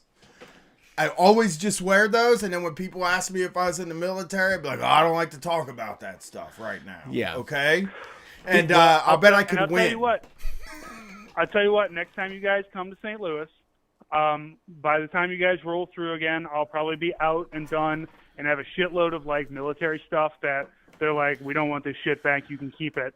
So if you guys want like some uniforms and stuff, I got you covered. You guys Love can, you know, put it on. You know, it's kind of a one size fits all sort of thing. So I you can do should that. be able to get yourselves into the uniforms and put some rank on. I'll help you. I'll even help you make it like look correctly, so that like you're not completely called out by Thank it you. immediately. But like both of you, I mean, looking at both of you could be, you know, veterans easily. You know, Yeah. Brett, you've got the beard. You've got the veteran beard. I'm Black Rifle Coffee Brian, veteran. Right, Brian, you look like you hate everything. Yeah, So you struggle know, veteran. Often you have that. Yeah, you guys have the look of a veteran. So all you have to do is, and you have it right. Just I don't want to talk about it. Boom, done. Yeah, I get it, man. Can I, You don't want to talk about the horrible shit. Yeah, I won't bother you. And boom, you're in. That's, you know, it's easy to steal valor. Like Yeah. all you have to do is be really confident, and nobody questions it. Well, I want to know, did you happen to see Sergeant Slaughter? Did you see his story that happened recently? No, what happened to Sergeant Slaughter? Sergeant Slaughter was a guest on what radio show? Jim and Sam. Jim and Sam. They took follow-up over to- for Opie Opie and Anthony, the spiritual successor to Opie and Anthony. Sergeant Slaughter said that he served and that it was a really rough time and he didn't like to talk about it and that it was tough. It was a really rough time for the guys that went through it. He said But- we did some shit. He did serve. He served in the Monday Night Wars. He did. He did. The war of the '90s that like tore us apart and put us all back together. Thank you, and that's Sergeant what Slaughter was there, man. we needed, a real vet like you to really give us the final I'll tell say you on this. that. That makes sense. I agree too. That's the same. Can I as going talk to about war. a quick thing with him that I didn't say on the show? He was a man who got tons of death threats when he turned on America and started being for Iraq, right? Right. I feel like that's like almost exactly the same thing as being in the military. Okay. To tell you the truth. Okay, that's fair. You know? Very scary. But Francis, thank you for calling. We're going to take a break now. Pausey. So we got to hang up on you, man. Thank you for having me, gentlemen. You have a good show. We love you, Francis. Listen to his podcast. What a hell of a way to die. And I'll be on there soon. Yeah, we're gonna watch Battleship together. Hell Ooh, yeah. yeah, good movie. I haven't seen Battleship That yet. was quite so it's the very achievement exciting. in Yeah. military propaganda. Very excited to watch it. Well, we watched the Triple Frontier last time, which is it's about a guy that got divorced. And It was Ben about Affleck. Ben Affleck's divorced. Yeah, he was A divorced. movie. And he was a bit chunky, I guess. And but he was a badass in special ops. Okay. So I recommend it. It no was body wonderful. fascism on this show. Yeah. Well, I'm just saying that what it looks like. Okay, I'll phrase it like this then. After already phrasing it badly, he seems like he has a hard time getting out of the car in this movie. Ben Affleck looked like a divorced dad, which is exactly what he was supposed to be playing. They even had a scene where his daughter doesn't respect him. Yes. So, he's 100% divorced dad, and it works. I don't know if he method acted that or if he just showed up looking like that, and they're just like, nope, divorced dad, that's you. Yeah, I mean, I think that in some ways that people advocate for movies where they should show when they take bathroom breaks while they're doing all this stuff. I think that they should groan when they get up and down, out of a chair. I think they should show what it's like to really grunt when you have to stretch to get something. Getting out of a car does suck, by the way. I think You have to fling yourself out of it. I think he was driving a lifted truck in this movie too. So it's imagine getting out of one of those. Yeah. To really nail home the dadness of him, they should have had a scene where he's at a restaurant, and then when the check comes, he goes, what's the damage? Yeah. Yeah, someone jumping off of a lifted truck with fallen arches, in cowboy boots that they spent too much money on and they shouldn't be wearing. And a 9-line apparel shirt. I think in that movie, he was at one point he went over to his ex-wife's house, but the only place he was allowed was the garage. Yes! But he was cool with that because that's where he stored his beer. Yes! So it's just That was his hey, sanctuary. I gotta crack a beer before I pick up the kids. God damn, what a movie. What a movie. If you really just want to watch a divorced dad really fucking fall apart. It's really a tour de force for divorced people. For sure. Divorced dads. That's the kind of stuff I like to watch, so I would recommend it. It's better than The Mule, which is also kind of a troop guy movie, right? Did you see that? The Mule? The Mule? No, is that the one where Clint Eastwood has to put drugs up his ass or something? Yeah, well, no, he's a dumbass. He's like an old guy that is kind of pretending to be old and doddering dumbass. But he's doing that so that he could do heroin shipments for these heroin dealers, right? And it's just basically him running drugs but acting silly about it. And I think, if I'm not mistaken, he was a veteran too in the movie because he loves to play. Nobody loves to play a veteran like Clint Eastwood. You know what I mean? Yeah, he knows what it's like, even though he's never done it. Did he do it? We didn't know. No, he We don't know if pretends. he did it. He's a faker. No, We he's an don't actor. know. He hasn't done shit. Clint Eastwood is a fucking fraudulent ass opera singer, just like goddamn Mike Rowe. Don't fucking badmouth Clint Eastwood. He's full of shit. In my presence. He's a ballerina. But he's good. He's tough. Is he? He's a tough guy. Yeah. He's an actor. He's a theater kid.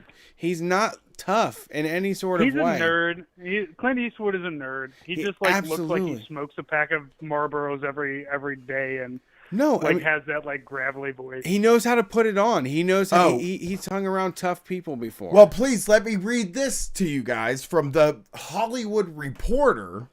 Eastwood was drafted into the Army in 1951 for the Korean War and served at California's Fort Ord as a swim instructor. Oh God, yeah, exactly. Yeah, okay, that's exactly what I said. But he was on a plane that crashed in Northern California's Point Reyes, forcing the lifeguard servicemen to swim to shore. So that was something he didn't. Okay. During the Korean War, he was on a crashed plane in California and had to swim home. Yeah. Cool. I mean, that's better than I've done. I have to say, More that's than more, me. More than me. that's more than I gotta signed say, up for. That's a more impressive military career than I've had. Yeah. He was I drafted. mean, He was in there. the military. He was He was teaching there. people how to swim in He California. was, he was showing folks how to swim in California. Man, I thought he was tough as shit, though. Tough as nails. I guess he really is just an acting He's a boy. faker. You know, Yeah. Francis, call us anytime. It was great to talk to you, but you're holding us off from our break, which is a labor violation. Go take a leak, guys. So we'll talk to you Yeah, later, buddy. got a pee-pee. Yeah. Peace. All right, brother. Take care. You take care, man. That was fun. Yeah, that was a great call. I really didn't think we were gonna get any like podcaster FPs tonight, famous people. Yeah. Because of Advantage the players. Super Bowl. Advantage players. Yeah, because of the Super Bowl. Yeah, he's not American at all.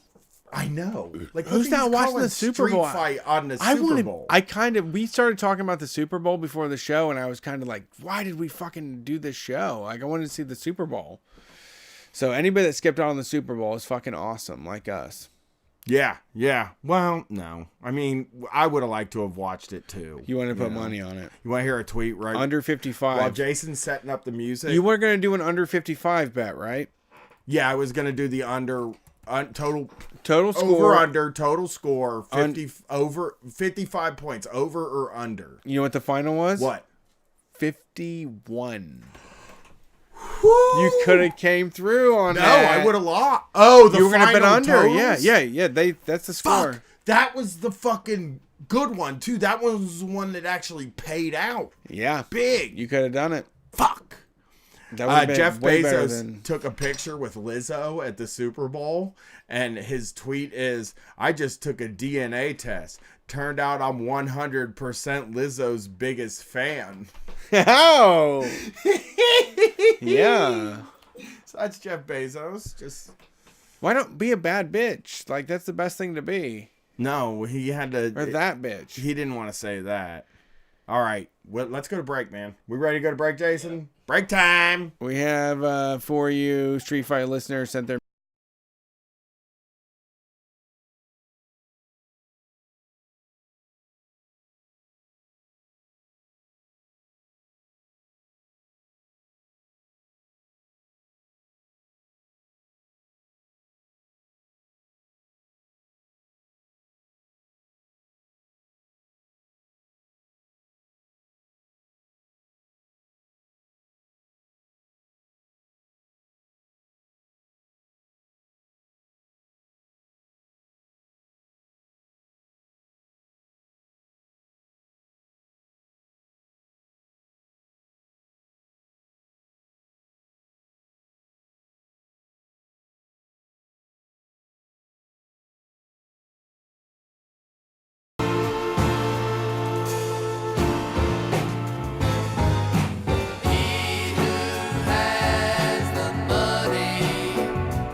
like to drink moonlight.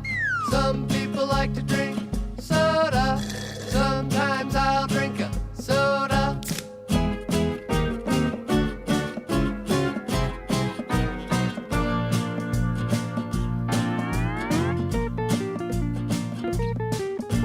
Some people like to smoke cigarettes.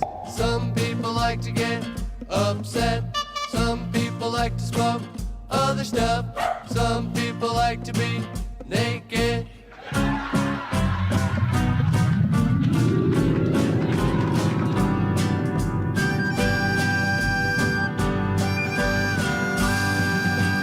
Are you okay with the people being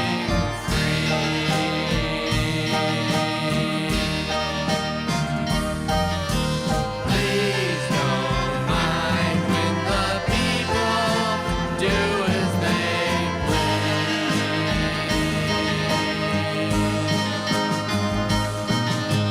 Everyone is a child trying to be what they wanted to be.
Hey, thanks for listening to Street Fight Radio. Love all y'all that tune in. We're streaming live every Wednesday and Sunday night if we're in town. Sometimes we do live shows. Sometimes we go to wrestling. Sometimes we go to corn. Sometimes things happen, but we're here every Wednesday and Sunday night when we can be. You can see us on Facebook, Twitch, Twitter, and YouTube. That's the place to watch what we do. We're taking calls. We've got, we're kind of going to roll into some overtime. We did start late and we jacked some jaw a little too much at the beginning. So there is a queue here. We're going to go into like a speed round, cut to the point, and we're ready to take all these calls, right? Yeah, let's do it. Think we can do it? I don't know. Let's try. Thanks for calling Street Fight. Who are we talking to tonight? Yo, what up? Howdy. What's up? Is this... Yo, this is Vic from Queens, living in Long Beach. Oh, okay. I was like, that is Long Beach. I just almost said Long Beach, California. Yeah, Long Beach, California. So how do you like California compared to New York? The weather is so much fucking better. The weed is better, but the same shit. When they did the whole legalized weed thing out here, the medicinal was so much better because you could just get your rec and get your weed. But now it's like tourist weed. But I do love Cali. I like the weather, but I like New York culture better. Okay. What you definitely, people probably ask you if you're from New York a lot. Yeah, no doubt. So what's going on tonight? Just chilling with my girlfriend, working on some stuff for next week. We were canvassing for Bernie Sanders earlier today, did like a 4-hour shift, knocking on doors in California, in Long Beach. Yeah, I'm a DSA member. I organize with DSA, Bernie all the way, trying to fucking take down the system, So you're trying to you're talking to people about like voting in the primary and who they're taking temperature and trying to get people activated for Bernie? Yeah, I was with through the Bernie Sanders campaign. They had set up a power canvas. We went down there. We had an app, PDI. That app aggregates voter information, and then the Sanders campaign hands out assignments to specific houses and specific voters with like a really short surveyed question that you all do through the app. And how is it going? How are you feeling about your responses? Feeling great. Like, we're all in, and then you just realize how, like, some fools are just so fucking out of touch. Yeah. This one dude, straight up, with a straight face, his house is looking like some hippie. We walk up in there, we knock on the door, and he's like, yeah, I'm more of like a Biden, Bloomberg type of team. I want, Biden got the experience, Bloomberg got the money. All right, guys, have a good day. Thanks for knocking. Yeah. Yeah, it's weird. Yeah. It's weird. It is kind of like in the world that I exist in, it's pretty much agreed upon what they want to happen. And it is really weird when you talk to somebody that's like, I don't know. I think we need to go to the middle here. We need to campaign to the people in the middle. And it's like, I don't think so. I mean, I do kind of feel like the in the middle thing is just rich people who think like, I don't want things to change too much sort of thing. You know what I mean? Yeah, I mean Yeah, I know what you mean. For disconnected people, for them it becomes a matter of it's like picking a video game character. They're just picking the candidate that they want to play in this like online RPG thing. Like the disconnect from the Sanders campaign and what he's trying to address and the message that he's been doing for as long as he's been doing that kind of stuff. It's surprising how people can just throw it to the side and feel like they want to focus on electability or something like that. Yeah, and it's like, but you can't blame them because we grew up in this system that Yeah. teaches the exact opposite. And, like, that's always the one thing I got to remember. I can't really get mad at these people. I can't really, like, you know, like there's no tension there because their brains are broken, just like my brain was broken, like fucking growing up in this system and Yeah. being told A, B, and C, just like with weed. I was just telling my girlfriend, weed is like my first step into like socialism, because all through elementary school, I was told by authority figures, you smoke weed, you are a loser, and your whole life is going to go down the drains. I went to Catholic school. In high school, I smoke weed, I'm fine. I smoke weed, I like it. I find out a couple of my uncles who are really successful, joints fall out their fucking Marlboro box. Oh, they smoke weed. Yeah. So everybody telling me this shit about weed was wrong, and they were lying. What else were they lying about? Right. Yeah. I mean, but. It's really like, And it is, I mean, you come outside of the system, or you come up with like a practical experience that is outside like the status quo. But there are these people that didn't ever like open themselves up to that and just think of it like Joe Biden is a great fucking choice. Joe Biden is like the marketable option to win this presidency. They're not really understanding that, activating people based upon their experiences with the government and their experiences with the law and authority and all of that is a way bigger movement, and that is the way to win the election. You need to get people active. The fact that there's folks running around outside trying to get people involved with Bernie is very indicative of the kind of power behind him, and like that's how you win an election. It's not like this horse race MSNBC,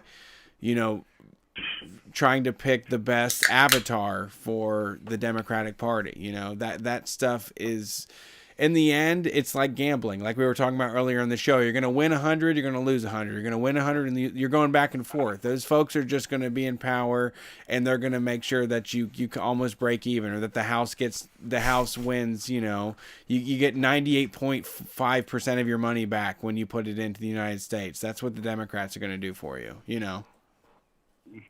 yeah. And like, I voted for Obama twice. I was out in the streets as a black man celebrating this dude's win, that a guy, Barack Hussein Obama, could come up there and win. And then 8 years later, there's no hope and change.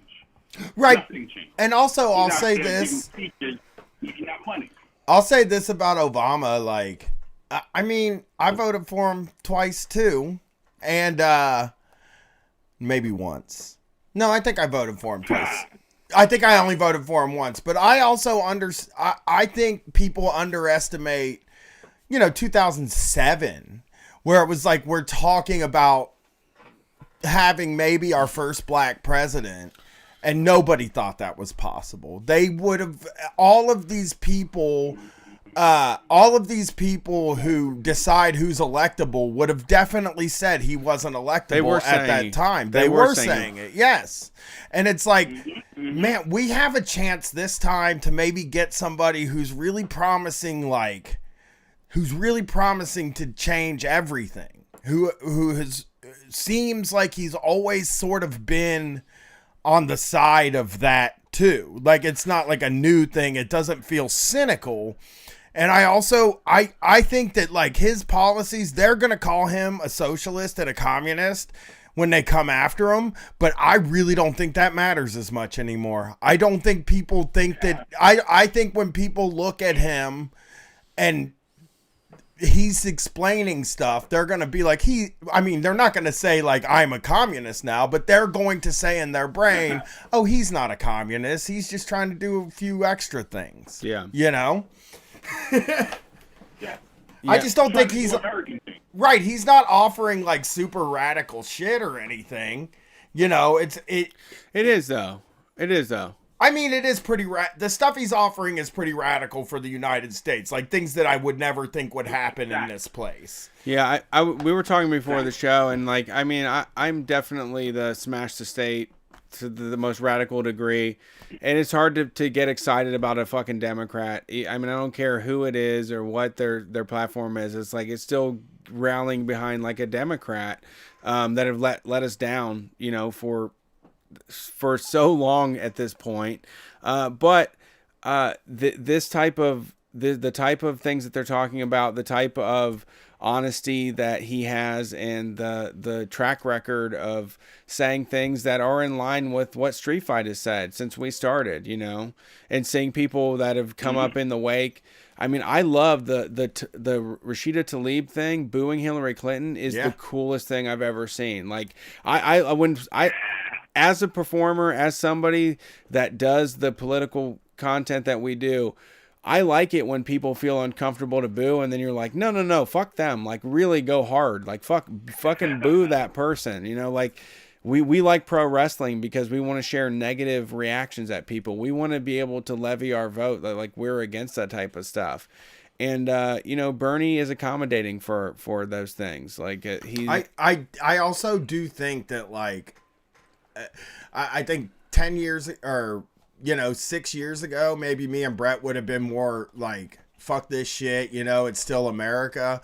But like, I watched 2016 happen, and I'm watching this happen, and I can't help but like feel sort of encouraged by the people it's activating, you know. So like you're canvassing, and I sort of feel like, do you think you would have canvassed for anybody else, you know? Fuck no. Yeah. Fuck no.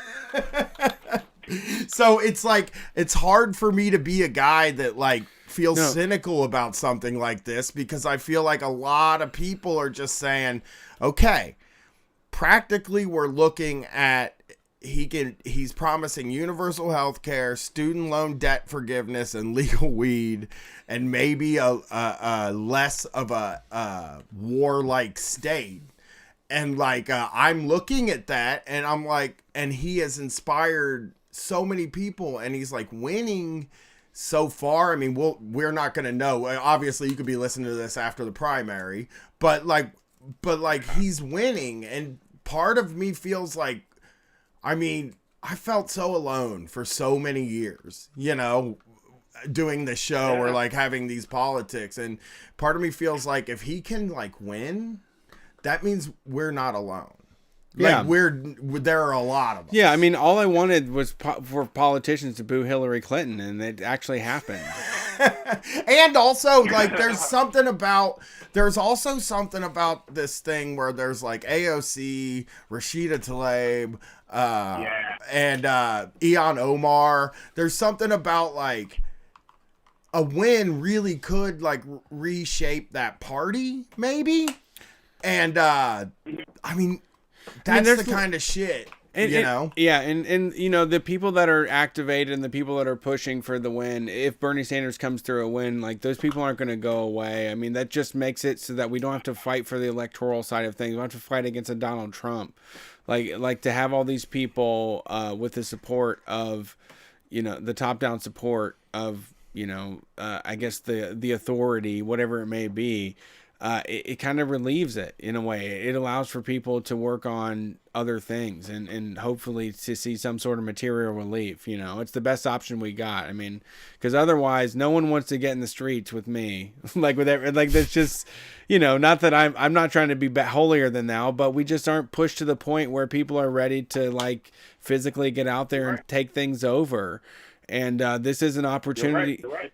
This is an opportunity to change the culture, though. I mean, like, Street Fight is, it's tough for me to do it. In some ways, I feel like it's just entertainment, but the goal of what we do is propagandizing people and creating a world where people are more comfortable being on the outside politically and for advocating for working class folks and creating a bigger community. So I think it would be against what we do to like shit all over Bernie Sanders and the people that are activated from this, because I know that a lot of them were like bullshit ass liberals that were like John Kerry fanatics at one point in their life, or like would never consider this. But you know, 2016 was the kind of it was kind of the bifurcation point that created this scenario where it's like, are you establishment or are you not? And I think that we're finding out through social media, through connecting with people, and through organizing, that there's a lot of anti-establishment people out here that want to at least have a go at it if we're going to keep doing this thing. You know, if we're going to keep doing the president thing, we want somebody that's going to fucking really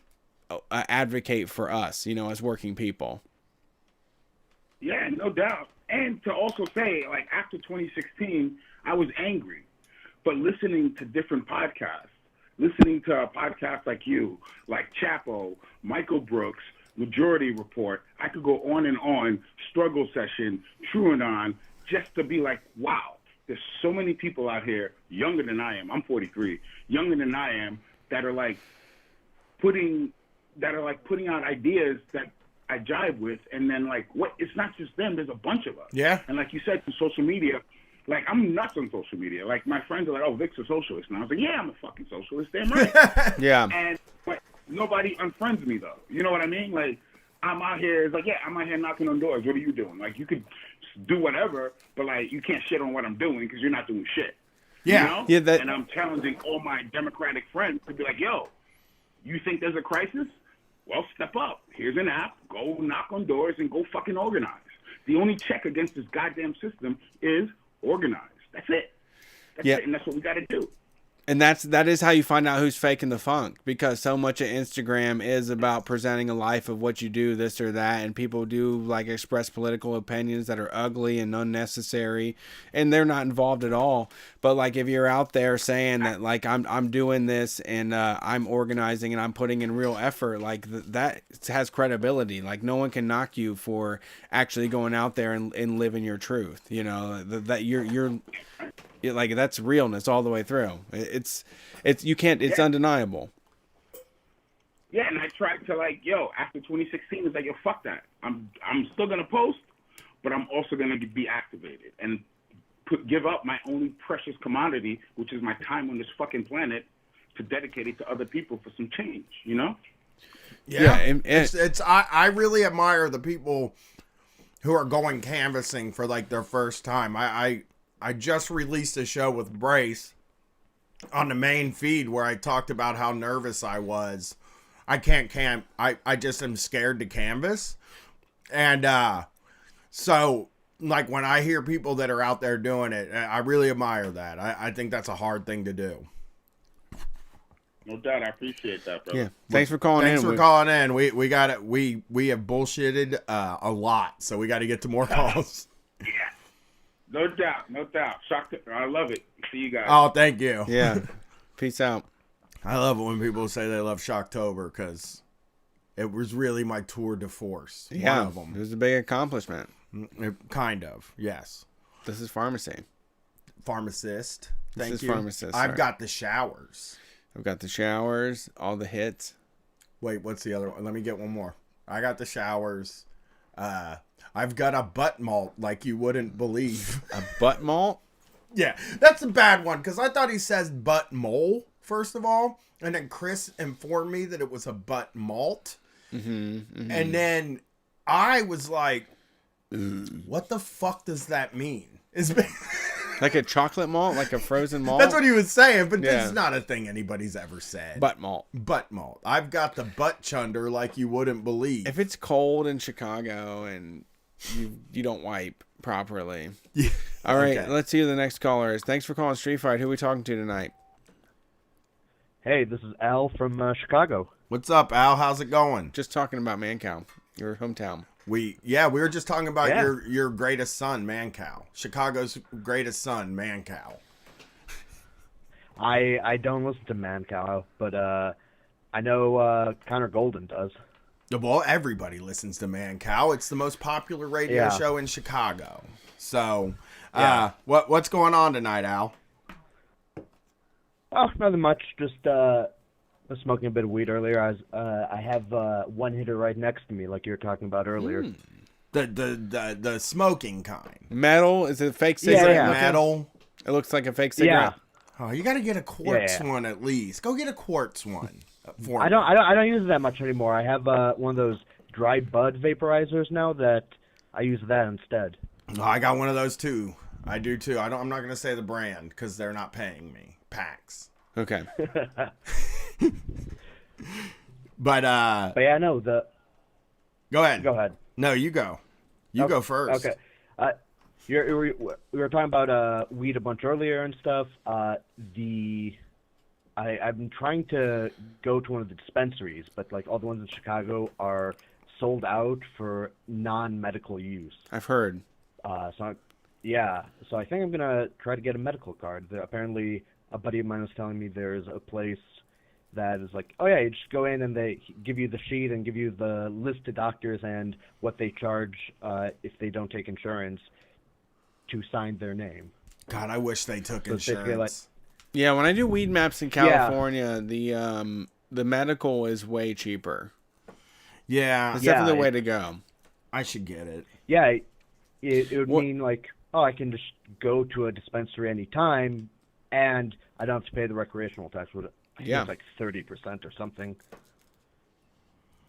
Now, we were so dumb when we were trying to get weed legal, when we were like, just tax the shit out of it, man. I just want it. And it's like, oh, they took that to heart, of course. Yeah, that's the one time actually, they listened to us. They literally asked me $60 for some weed. Yeah. Yeah, they listened to you once, and that's when you say tax the hell out of me. Yeah. You should get a medical card, I would say. Yeah, I'm gonna try to. Just tell me you got panic attacks, you know? Yeah. Two last things I'll say. Brian, I'm loving you on the No Cartridge series that you're doing with Trevor. It's thank super you. fucking interesting. Thank you. I like doing it. It's a good time. I get to talk about video games, which is something we don't do very much over here. So thank you. Yeah, and the other thing is, I can't wait for you guys to come to Chicago next time. I was the person that took the photos for you at the Hideout. Oh, thank you. Yeah, we should be back there in July and also September. So we're gonna do two little things there. We might do something really big and cool there in September. Possibly. Variety show. We might do a variety show Looking there in forward to it. September. But Oh, hell yeah. thanks for calling in. We got to get to the next ones. Thank you for the compliments, though. It was very cool. Yeah, next call. Thanks for calling Street Fight. Who are we talking to? What's up? Killing it right now. Is this me? Yeah, we got you. If you think you to. Yeah, I am me, and you are we, and I'm a walrus. Yeah, cuckoo. Hey, so this is Lucas from Connecticut. How you guys doing? Great. We're feeling good. Connecticut. We're going to be up around there in May. So Very excited for keep that. on the lookout for that. Hellfire, baby. What's up? I wanted to call in and share a Dave & Buster's story. I'll try to keep it quick because I know you guys are burning through some time pretty fast. Am I talking? Are we talking to an Advantage player right now? Yes. Are you an Advantage player? Well, so I heard that episode, and then I was like, I should see if they got the Flappy tickets. They do. Turns out I don't have the skills to be an Advantage player, but I tried. They nerfed it. How'd you do? Okay, now I got it. So you were called to tell us the story of you're trying to be an Advantage player, right? Flappy Bird. Well, no. So the first time I ever went to a Dave & Buster's, I've called in previously. I'm a job coach for a guy with disabilities. Oh, I remember. Yeah. And one of our goals is community access, so that can sometimes count as a trip to the mall or Dave & Buster's. So we went to Dave & Buster's, and I was playing one of the coin pusher games, which I had never played before. Are you familiar with it? Oh, Brett's too familiar. Yeah, with Star it. Trek Okay. or SpongeBob? This one was like a slot machine themed. And Really? like if you drop the coin through and it like goes through, it's like the Plinko thing, but then it lands on the metal shelf that slides back and forth. Yes. And I figured out pretty early that the time to drop the coin is when the shelf is slid all the way in. Yep. Because by the time the coin makes it to the bottom, it lands at the back of the row, and you get maximum pushage. Most for all surface the other area. folks. Oh, Right. Brett. I watched Brett So the first and time I was there. I watched Brett and Tom pump about $12 into one of those at a truck stop. Yeah, I got on a roll and I didn't want to leave, and I thought I was just getting super lucky. Turns out the machine I was using was malfunctioning, and I thought I was just the greatest player alive, but it's supposed to be set up so that when a coin gets knocked over, you get tickets added to your like little swipe card thing, Yep. and it doesn't spit out the coins on the bottom, right? Like you're only supposed to get coins by putting in your card. It spits out like 6 coins. You put those 6 in, everything you knock over gives you points. Mm-hmm. This thing was messed up. I was getting extra coins back when I was getting the tickets. Hell yeah. So I only put in like a couple bucks, and I kept getting tokens and tokens and tokens. And I'm there with my client. I was, no lie, in front of this machine for an hour.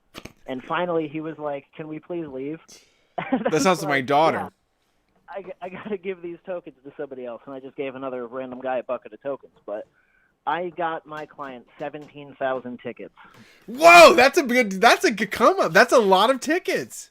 Is it? That's almost a was- Switch game. I felt amazing. I felt like a king. And he wanted to spend like 50 tickets on a Nerf ball, and then that was it. So I was like, all right, the rest are yours. Save them. There's usually have a Deadpool game there that you can get, or like Deadpool socks. Is that what There you... was all kinds of stuff that I wanted, but it was his tickets. I wasn't really getting it for me, so I was like, you get what you want. All you want is like a koozie or something. Brett and Tom But Sexton from the Trillbillies. We went to south of the border, which is a highly problematic truck stop in South Carolina. And they had one of those coin machines, and it didn't give tickets. You just got to keep the quarters. Yeah, that like fell. it just dropped quarters instead. yeah, it can be set up like a gambling machine. Like if they don't have Dave & Buster's tokens in it, and I was just getting real quarters back, I would have made more than 17,000 tickets worth of quarters, and I wouldn't 17? be paying for laundry for a year. Yeah, 17 grand is good. And the thing about it at Dave & Buster's, so it's like when the machine malfunctions, it doesn't process your coin. It spits it out in the bucket in front of you.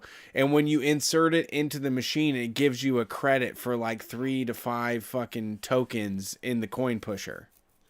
Okay. Like that's a good come up. Like that's good. The Star Trek But one, sometimes it spits them out and you get to put them back in and you get 3 to 5 extra coins. Oh, so it is a common thing that the coin pushers spit stuff back out? I just It's assumed not that that was common. I mean, for over an hour of play, I probably get like 10 to 20 coins that don't process correctly. Like it's not that often. Gotcha. So that was back in like August, and then we went like a week or two ago, and when we went to redeem some stuff to get some of that avocado street corn toast, which I Yes! didn't know you could get with tickets. It's so good. Once I knew that, I was like, all right, I'm not packing a lunch today. We're gonna get some free Dave & Buster's food. It's 'cause good. It still had 17,000 tickets on there. But then we went to redeem it, and the girl's like, there's a hold on this card, and I was like, what does that mean? And she was like, I don't know. I got to call a manager over. So I was like, oh, okay. And I'm standing there like, oh, I mean, how much trouble? I can't be in trouble because I'm an adult, and like, Yeah, break the this law, is- so I'm not in any trouble. This is But, like, tickets. are they going to take away my tokens? Yeah, my tickets. And the manager comes over, and she just like pushed a bunch of buttons, and she was like, oh, it says the machine gave you a lot more tickets than it should have for the tokens you were putting in. Oh, And I was just weird. like, yeah, it was a good day. I don't know. We got a lot of tickets, and she pushed some buttons, and then she was like, okay, you guys are all set, and gave us the card back with all the tickets on there. Oh, so we lucky. made out all right. It was Sweating Putting a bullets. hold on. That's A hold on tickets. That's One. A hold petty, on dude. tickets. One. petty to put a hold on tickets. It's Yeah, just like, you just can't do that. give them the fucking tickets. Yeah, that's good. Oh, So I just wanted to share that story. Thanks for taking the call. And one last comment. Brian, you said that you can't, Chuck E. Cheese and McDonald's only hires unattractive people. I also worked at Chuck E. Cheese, and I don't think I'm unattractive. well, I'm just I guess- saying you probably maybe were wearing dirty pants when you went to the interview. That's all I'm It's saying. possible. I Yeah. think that's the only kind of pants I own. So, yeah. I mean, that's the only thing I can think of. The reason why I couldn't get a job anywhere else. You didn't wash your pants. It's just dirty pants, probably, really, with like ripped bottoms because they were dragging on the concrete all the time. Yeah. But thanks for calling in. Please keep us updated on if you become a Dave & Buster's Advantage AP, player. if you're an AP. We would love to hear AP stories. I mean, malfunctioning is like you have to exploit that. I would text my wife and say, I'm not coming home for dinner. This machine is fucking malfunctioning. And she would go scoop my kid up from Latchkey and meet me at Dave & Buster's to go double down on this Here's the thing. deal. We take the whole savings account, Here's the deal. trade it in for tickets. Tickets aren't money. They can be. Right, but I'm saying tickets aren't money, so they shouldn't I mean, putting a hold on it. No, is just hold like, on it get is out of weird. I fucking mean, here, that is man. very outrageous. Put a hold on my No, you got tickets. Yeah. I mean, I've been to the place. They've given me they give them to you for free, and like like he said in the story, basically they put a hold on it, and some manager that has to deal with somebody that has a hold on their tickets is just like, I'm not gonna fight with you about this. I'm gonna stab at this fucking computer screen for like 45 seconds and just be like, you're fine. Yeah. That's exactly I'm what not it should creating be. no fucking kerfuffle over this. I like it. We got a couple more to go. Let's We get it. got one jump in that's gonna Okay, you're gonna have to get well, out of here. Okay. No, we're taking what we had previously, and hopefully it's no pranks. Hey, thanks for calling Street Fight. Who are we talking to? Hi, this is Eliza in Allendale, Michigan. What's up, Eliza? How are you? I'm alright. I called you guys like once previously, like a while ago. We talked about me being a maid. Oh, Yeah. I remember. September 15th. Oh, okay. Well, yeah, he knows the exact date. Well, what's going on tonight? Y'all ever? Not a lot. I got my next or my first day of student teaching tomorrow, so I'm pretty nervous. You're nervous. I mean, is it Yeah. what grade? Middle school, 7th and 8th. And you don't have to teach the class that's- yet. You just sit in the class, right? And then all the teenagers Yeah. are like, one of these days she's gonna be teaching this class. I'm gonna get over on her 100 times. It's Yeah, I think that, I mean, I've never like taught in a classroom before. I used to work at a daycare, which I guess was kind of similar. Like my position was called a teacher, but I was working with 1 to 2 year olds, so it wasn't as involved. But Yeah, school. I mean, most I'm of school is trying to- babysitting. yeah, pretty much. I'm trying to go to eventually become a sex ed teacher, so I'm doing a middle school health class, so it'll be interesting for sure. Oh, my daughter, when she did sex ed, was just enraptured by the whole thing. Like, Yeah. that was when my daughter started using dirty language. Like, basically, the teacher at school taught her Yeah. to use the dirty language. Once she understood what sex was, then it was all about, like, this guy's fucking stupid dick. You know? Love that. I don't- How she- did you feel about that? Me, I mean, we're a pretty open house, being a comic, like, I mean, I'm not like a real pervy kind of guy, but like, I don't mind talking about telling dirty jokes with the kid. I think it's fun, it's like, it's not like, I mean, I don't like do it as much in my job, but like with Gwen, I mean, I don't know. It's fun to fucking joke about immature shit with a teenager. You know what I mean? Like, so, Yeah. I mean, we talk about it. For sure.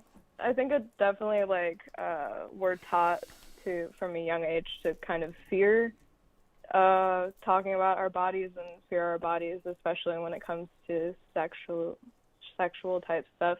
So I think it's definitely a good thing to talk about it like very openly and casually and not treat it like it's some sort of heavy, thing. Yeah, I don't want to be a dad that freaks out about his daughter's femininity. You know what I mean? Joe Larson, one Yeah. of our very early teen listeners, he's like Swedish as fuck, and like they just talked about it like it's a regular ass function of the human body, and he has like he has no weird circumstances or rituals or any of that shit around it. Hey, so this is a good thing to ask you about because this hit my doorstep before even Brian. My niece wanted to come over and stay the night at my house and invite her girlfriend to stay with us for the whole weekend. And I felt in a weird position where I'm like, I do not want to condone any sort of, I don't know if I can condone teenage sexual activity, although I do condone teenage sexual activity. Like, it's not fair. Yeah. I look like an irresponsible adult, but I'm also like the one that like doesn't like that the teens like. Like, I don't know. It's hard to like navigate a grandma relationship and like her mom's relationship. Like, I don't know what it is, but you don't want to step on the toes of the people that are doing the work day in, day out. Yeah. I get what you're saying too. But it's like it landed on my doorstep way before I ever thought it would happen. I mean, I sort of like worry about I worry about what I let the kids get away with. I worry about what I let Gwen get away with a little bit more when there's other kids around. Like, she definitely has to be on a different set of behavior when her friends are around than she does when she's just around me and Katie, because like I don't want to fucking fuck it up for like some other people raise their kids totally different than me. And I don't want to fuck it up for them because it's their right to make their decisions. I think they're dumb. But like, if it came down to something like that in my house, like if my daughter was dating somebody and wanted them to stay the night, I've not been faced with that issue yet, and she's my kid and she's on birth control, and I mean, I probably would let it happen. Really. Like, I really don't want to be a guy. I don't want to be a sitting on the porch with a shotgun dad, man. And I don't want to feel like I have dominion over this person's body.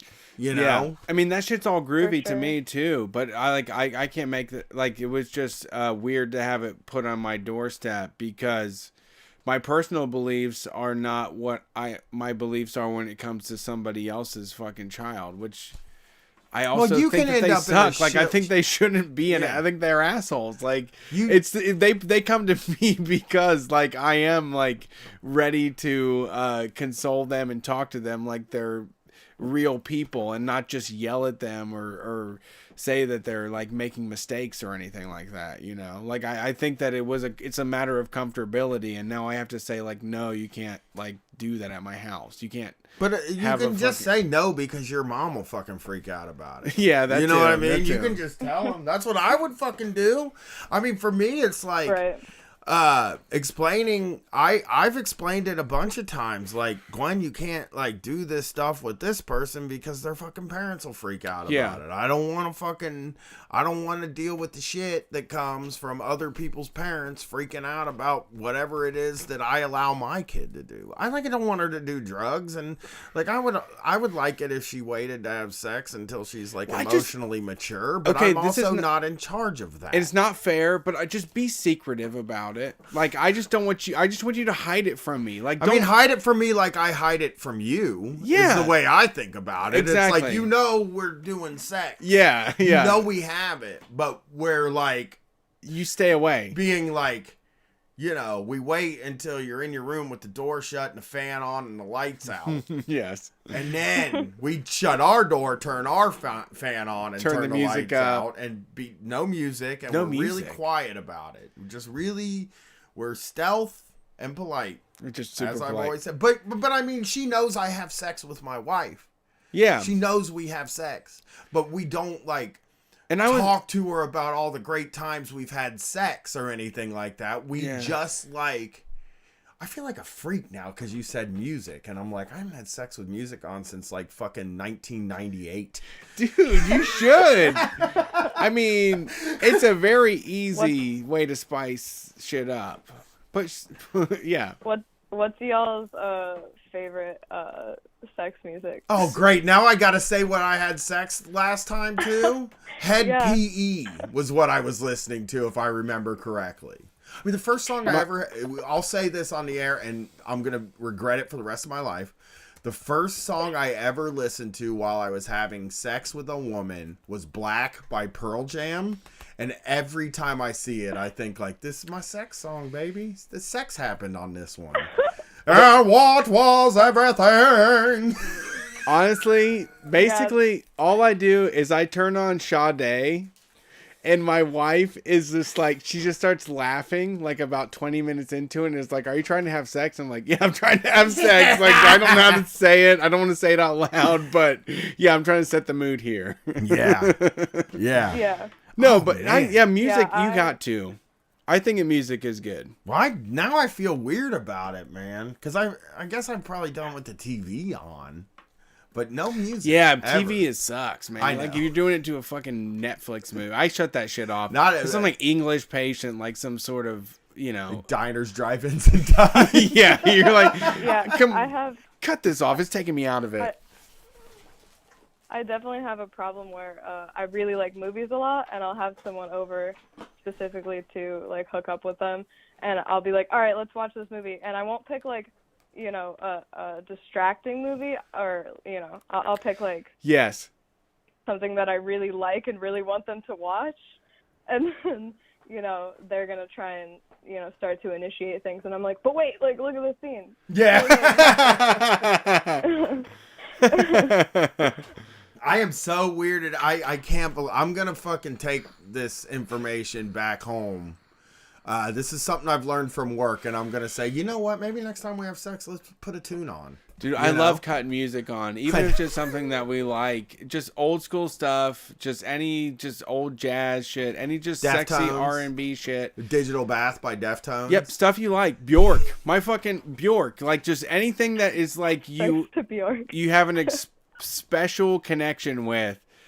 I think that it's I think it is a good important part of it, in my opinion. Rearranged by Limp Bizkit.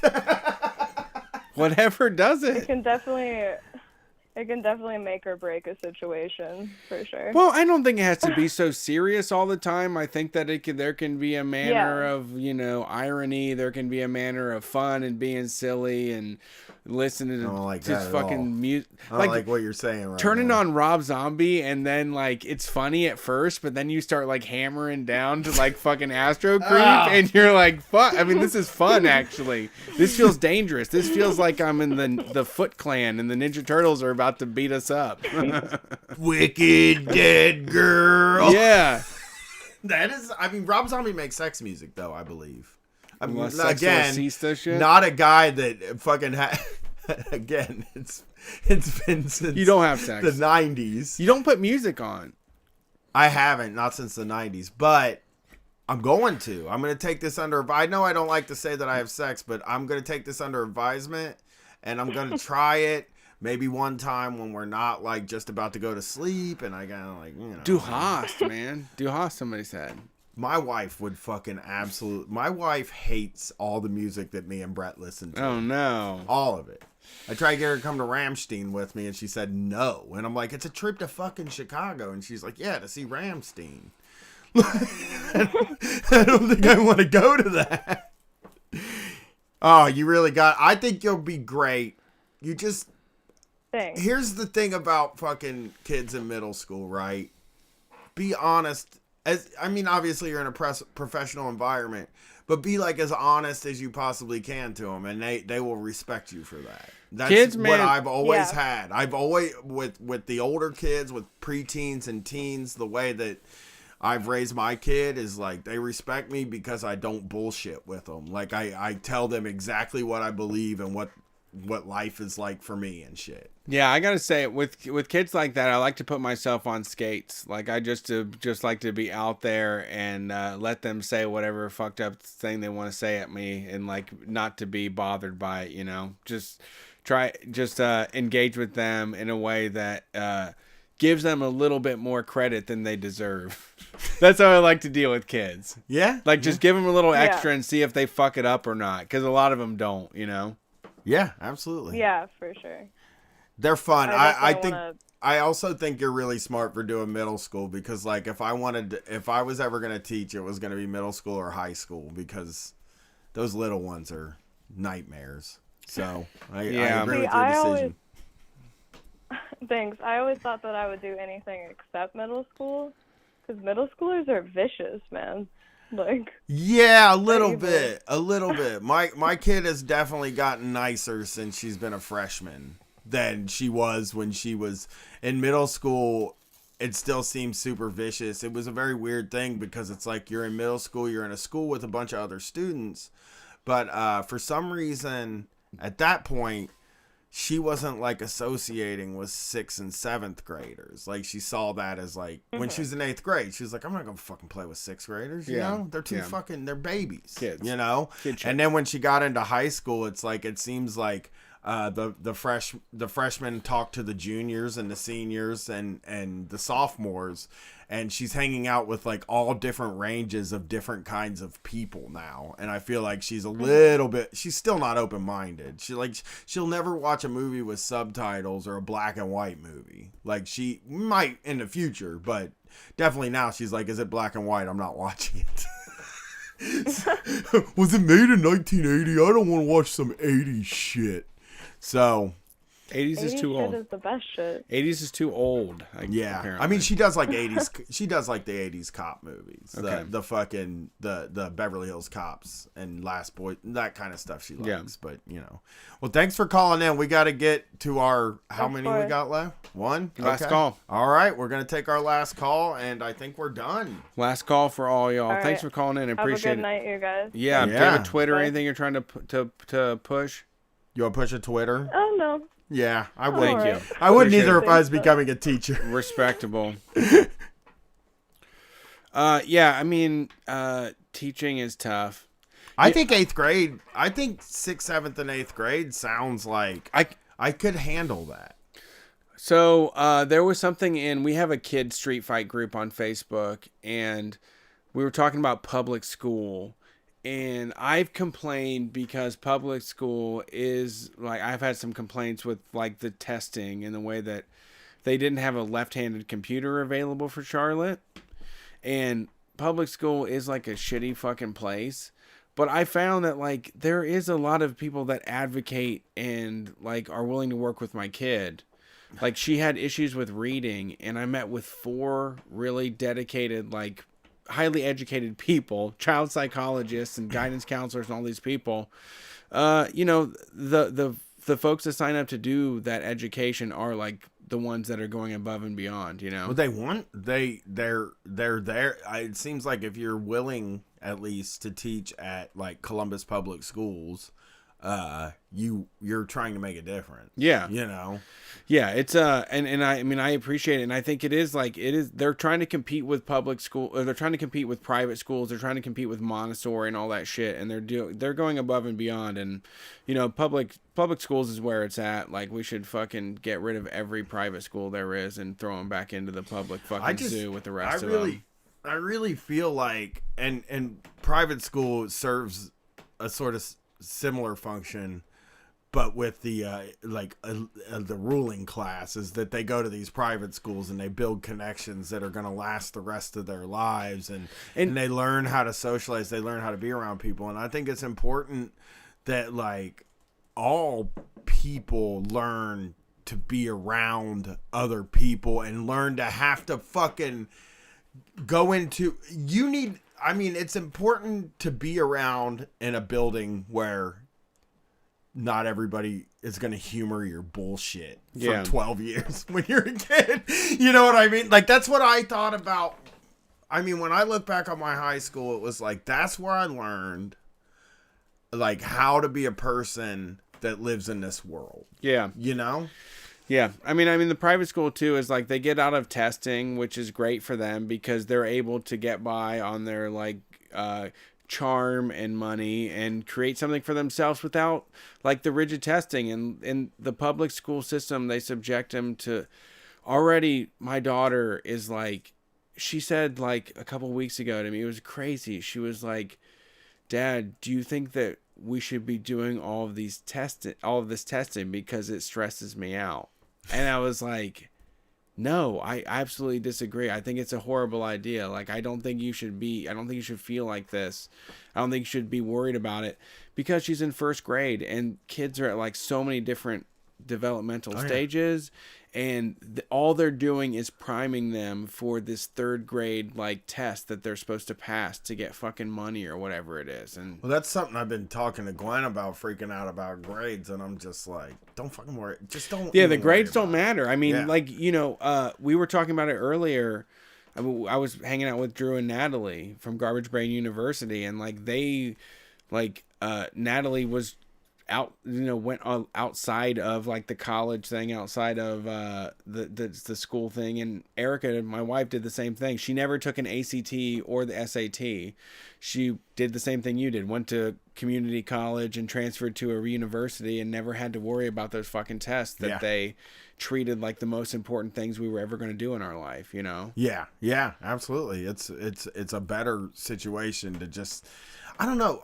Again, like when you talk about getting rid of private school, like that's something that I like the idea of like making people, because I feel like there are probably a lot of people who went to private school that only know people from private school, and those are the people, I believe, that don't understand what it's like to be a normal person. Yeah, and those are the people that are in fucking journalists and like media personalities. Not even journalists, just politicians. They're the people that run into a warehouse and they went and got a logistics degree and they get to tell everybody how to run the warehouse because they spent $100,000 on an education. Yeah, for sure. Like when I was doing warehouse work, they didn't promote any of us to management. They brought those kids in from fucking college and because they were well heeled and they got to do that. Yeah. Absolutely. All right, last call, y'all. Let's see who it is. Thanks for calling Street Fight. Who are we talking to tonight? Hi, this is Ricky from Illinois. What's up, Ricky? How's it going tonight? Oh, pretty good. I've had a pretty good weekend in Iowa canvassing. Oh, for Bernie, of course. All right. Yeah. All right. Good job. When did you land down there? What? When did you get down there? Oh, I just drive over each day. I live about an hour from the border. So you're just driving back and forth. How long you been doing it? Just this weekend and tomorrow. Saturday, Sunday, Monday? Right. You're trying to get people to go out and caucus. They caucus. Right. What does that mean when you caucus? Caucuses are very crazy, and they're proud of their caucus there, right? But it's crazy because you have to basically be there at one time, so it's a lot more kind of unequal than like an election where you can early vote and that sort of thing. Okay. You got to go and sit in a room. You got to go in a room and form a consensus with a bunch of people, right? Right. Fuck that. Oh, I would love to do it though. I'm going to tell you right now, if there was an Ohio caucus, my ass would be caucusing. It sounds like an incredible time. I did find out that in Ohio, you can vote in whatever primary that you want. You just pick one or the other. Yeah. And that's how you declare your fucking party thing. Yeah. So I will go do the Bernie thing when it comes to Ohio. It won't mean anything by now, but yeah, I will do that too. I will definitely do that. But caucusing, do you know much about the process of it? Yeah, I do. It's crazy. So if I can describe it more. Go for it. I mean, I just want to understand like what the strategy is to canvassing for a caucus as opposed to a primary. All right. So like in Iowa, you like the doors close at 7, so if you're in line at 7, you get admitted to the caucus. Like at first, they have to do all these formalities. There's like a temporary chair for like the precinct who's already appointed by like the party people in that county or whatever. And then that temporary chair has to be officially elected. Then they have to do the same with the temporary secretary. So it's these formalities that take time and all. And then and this is just my understanding, which I've learned a lot the past couple days, right? But then there's this first round of alignment, and you can do kind of some persuasion of people and talk to people. before that. I would love that. I would fucking, I would, can I just say, I would love to be forced into a room with my neighbors and have to talk to them about politics. Yeah. That's like a dream. Ain't no one leaving. That's my dream. I think that is one of my main, that's one of the reasons I'm anarchist is like, I figure like if we do pull this off, then me and my neighbors will have to go to a building someday and fucking hash it out. Duke it out. Yeah. Oh, wow. So then there's the first round of alignment, right, where people choose what candidates they want to go to. And then anyone under a certain threshold, which for most places is 15%, and they kind of figure out the viability number, either have to leave or they can go to a different candidate. And in that process, there's more persuasion, and then precinct delegates are awarded, who then go to county conventions, and then the county delegates go to the state convention, and then the state convention chooses the national delegates. So it's this whole complicated process, and it really kind of removes people from actually having a direct say, but they do, like you say, they do have kind of a persuasion element with their neighbors, and that is kind of the defense of that right now and everything. And Nevada also has caucuses. Something I would love about it, something that I'd be really into, is like being in a room when like the mayor people have to go home. Just watching the Klobuchar bros just have to leave. Pack it up.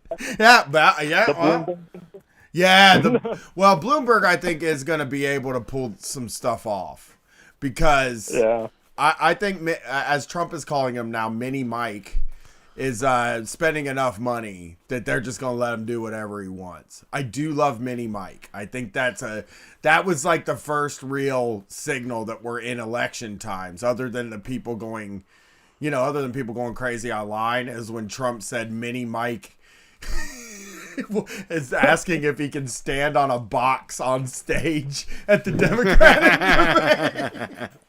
You got him. God, I wish he wasn't a fascist. I don't want people to be confused either. People aren't just sent home, They do have the opportunity to go to better candidates. I'd fucking be like, if they walked over from one candidate over to my candidate, I'd be like, you Johnny-come-lately ass motherfucker. Go home. We don't fucking need you. I was down with this shit before you even caucused. You were over there playing around with fucking Mini Mike and Amy Klobuchar, trying to be an iconoclast with Tulsi Gabbard. Yep. Not me. I was here. Yeah, no second picks for you. First picks only, huh? Yeah, that's how I would be. I wouldn't go to a second pick. They'd be like, okay, like, your thing's done, go to a second pick. And I'd be like, I'm fucking going home. Yeah. I'm out of here. I'm going to get high.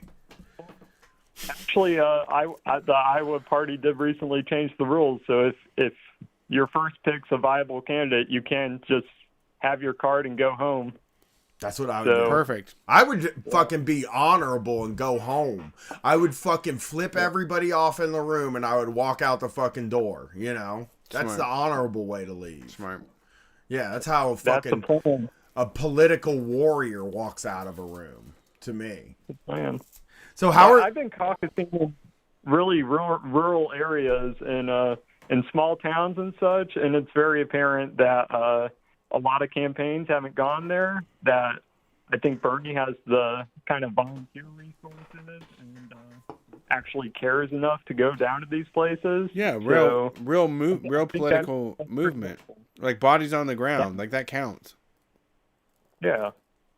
Just wanted to say. How are people responding to you? Pretty positively overall, I'd say. I mean, you can kind of tell the more wealthier parts of a town from the less wealthier parts of a town, and kind of from that figure out who's probably going to respond better to it. Yeah, is it the less wealthy people? Right. Yeah, of course. I mean, that's what I think that might be like one of the things that they really hate, right? is that, like, I mean, they don't want poor people having a say. They don't want working class people to have a say. They frame it like you're being selfish when you act in your class interests, when you're working class, or you know, even middle class. Like, if you act in your interest, then they say that's selfish. Except for when they act in their interest, it's not selfish. That is the law of the jungle to them. So, and they keep out a lot of working class people by making it to where you have to be there at that on Monday night, you know. So. Oh, I would still go though. I'm moving to Iowa next time so I can caucus, because like it just sounds incredible to me. I wish we decided ballot initiatives that way. You know, we're trying to legalize weed. You go in a room, fucking everybody stands around. You know, you get a real good idea of what you're gonna have by the end. You know, and you know why I also would like to caucus? Oh, there's probably a lot of cranks at the Congress at those, like some real angry, grumpy people that are just going to yell at everybody. And I just love that stuff. I just do. We'll see. I'll be on the ground Monday night, so we'll see. Oh, sweet. Well, thanks for calling in. You're our last caller, and you've left us with some positivity. I just want to say I love the show. I also love What a Hell of a Way to Die. I've been listening for about a year, first time calling. Please come to St. Louis sometime soon. We're trying. Yeah, we'll get down there. All right. It's not far. Yeah, we're looking at it. So we'll figure it out. Thanks for calling in, buddy. Well, that's the show, dude. That's Street Fight Radio. We did a fucking show. We got all the calls in, and I don't even think we went over 3 hours yet. Well, we probably just went over 3 hours. Yeah. So we did a lot of yapping in the beginning. Well, it's fun. Thanks for listening. Thanks for supporting what we do. Patreon is the place to find more content. Patreon.com/StreetFightRadio. We would love to have your monthly support. You know, you get access to a whole bunch of extra stuff if you do. You can also get access to merch and extra zines and other things at store.streetfightradio.com. Also, please come out if you're in Columbus, Ohio this Saturday. Icy Jake, our sound engineer, he does all that stuff. He's also a very prolific hip-hop artist.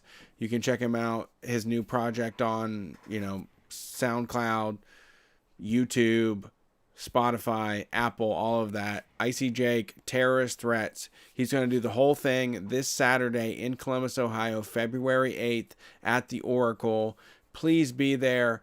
Show up. It's going to be a great time. I don't have to perform. I'm just going to be in the audience. I can't wait to see him do his thing. It's a fucking awesome ass album.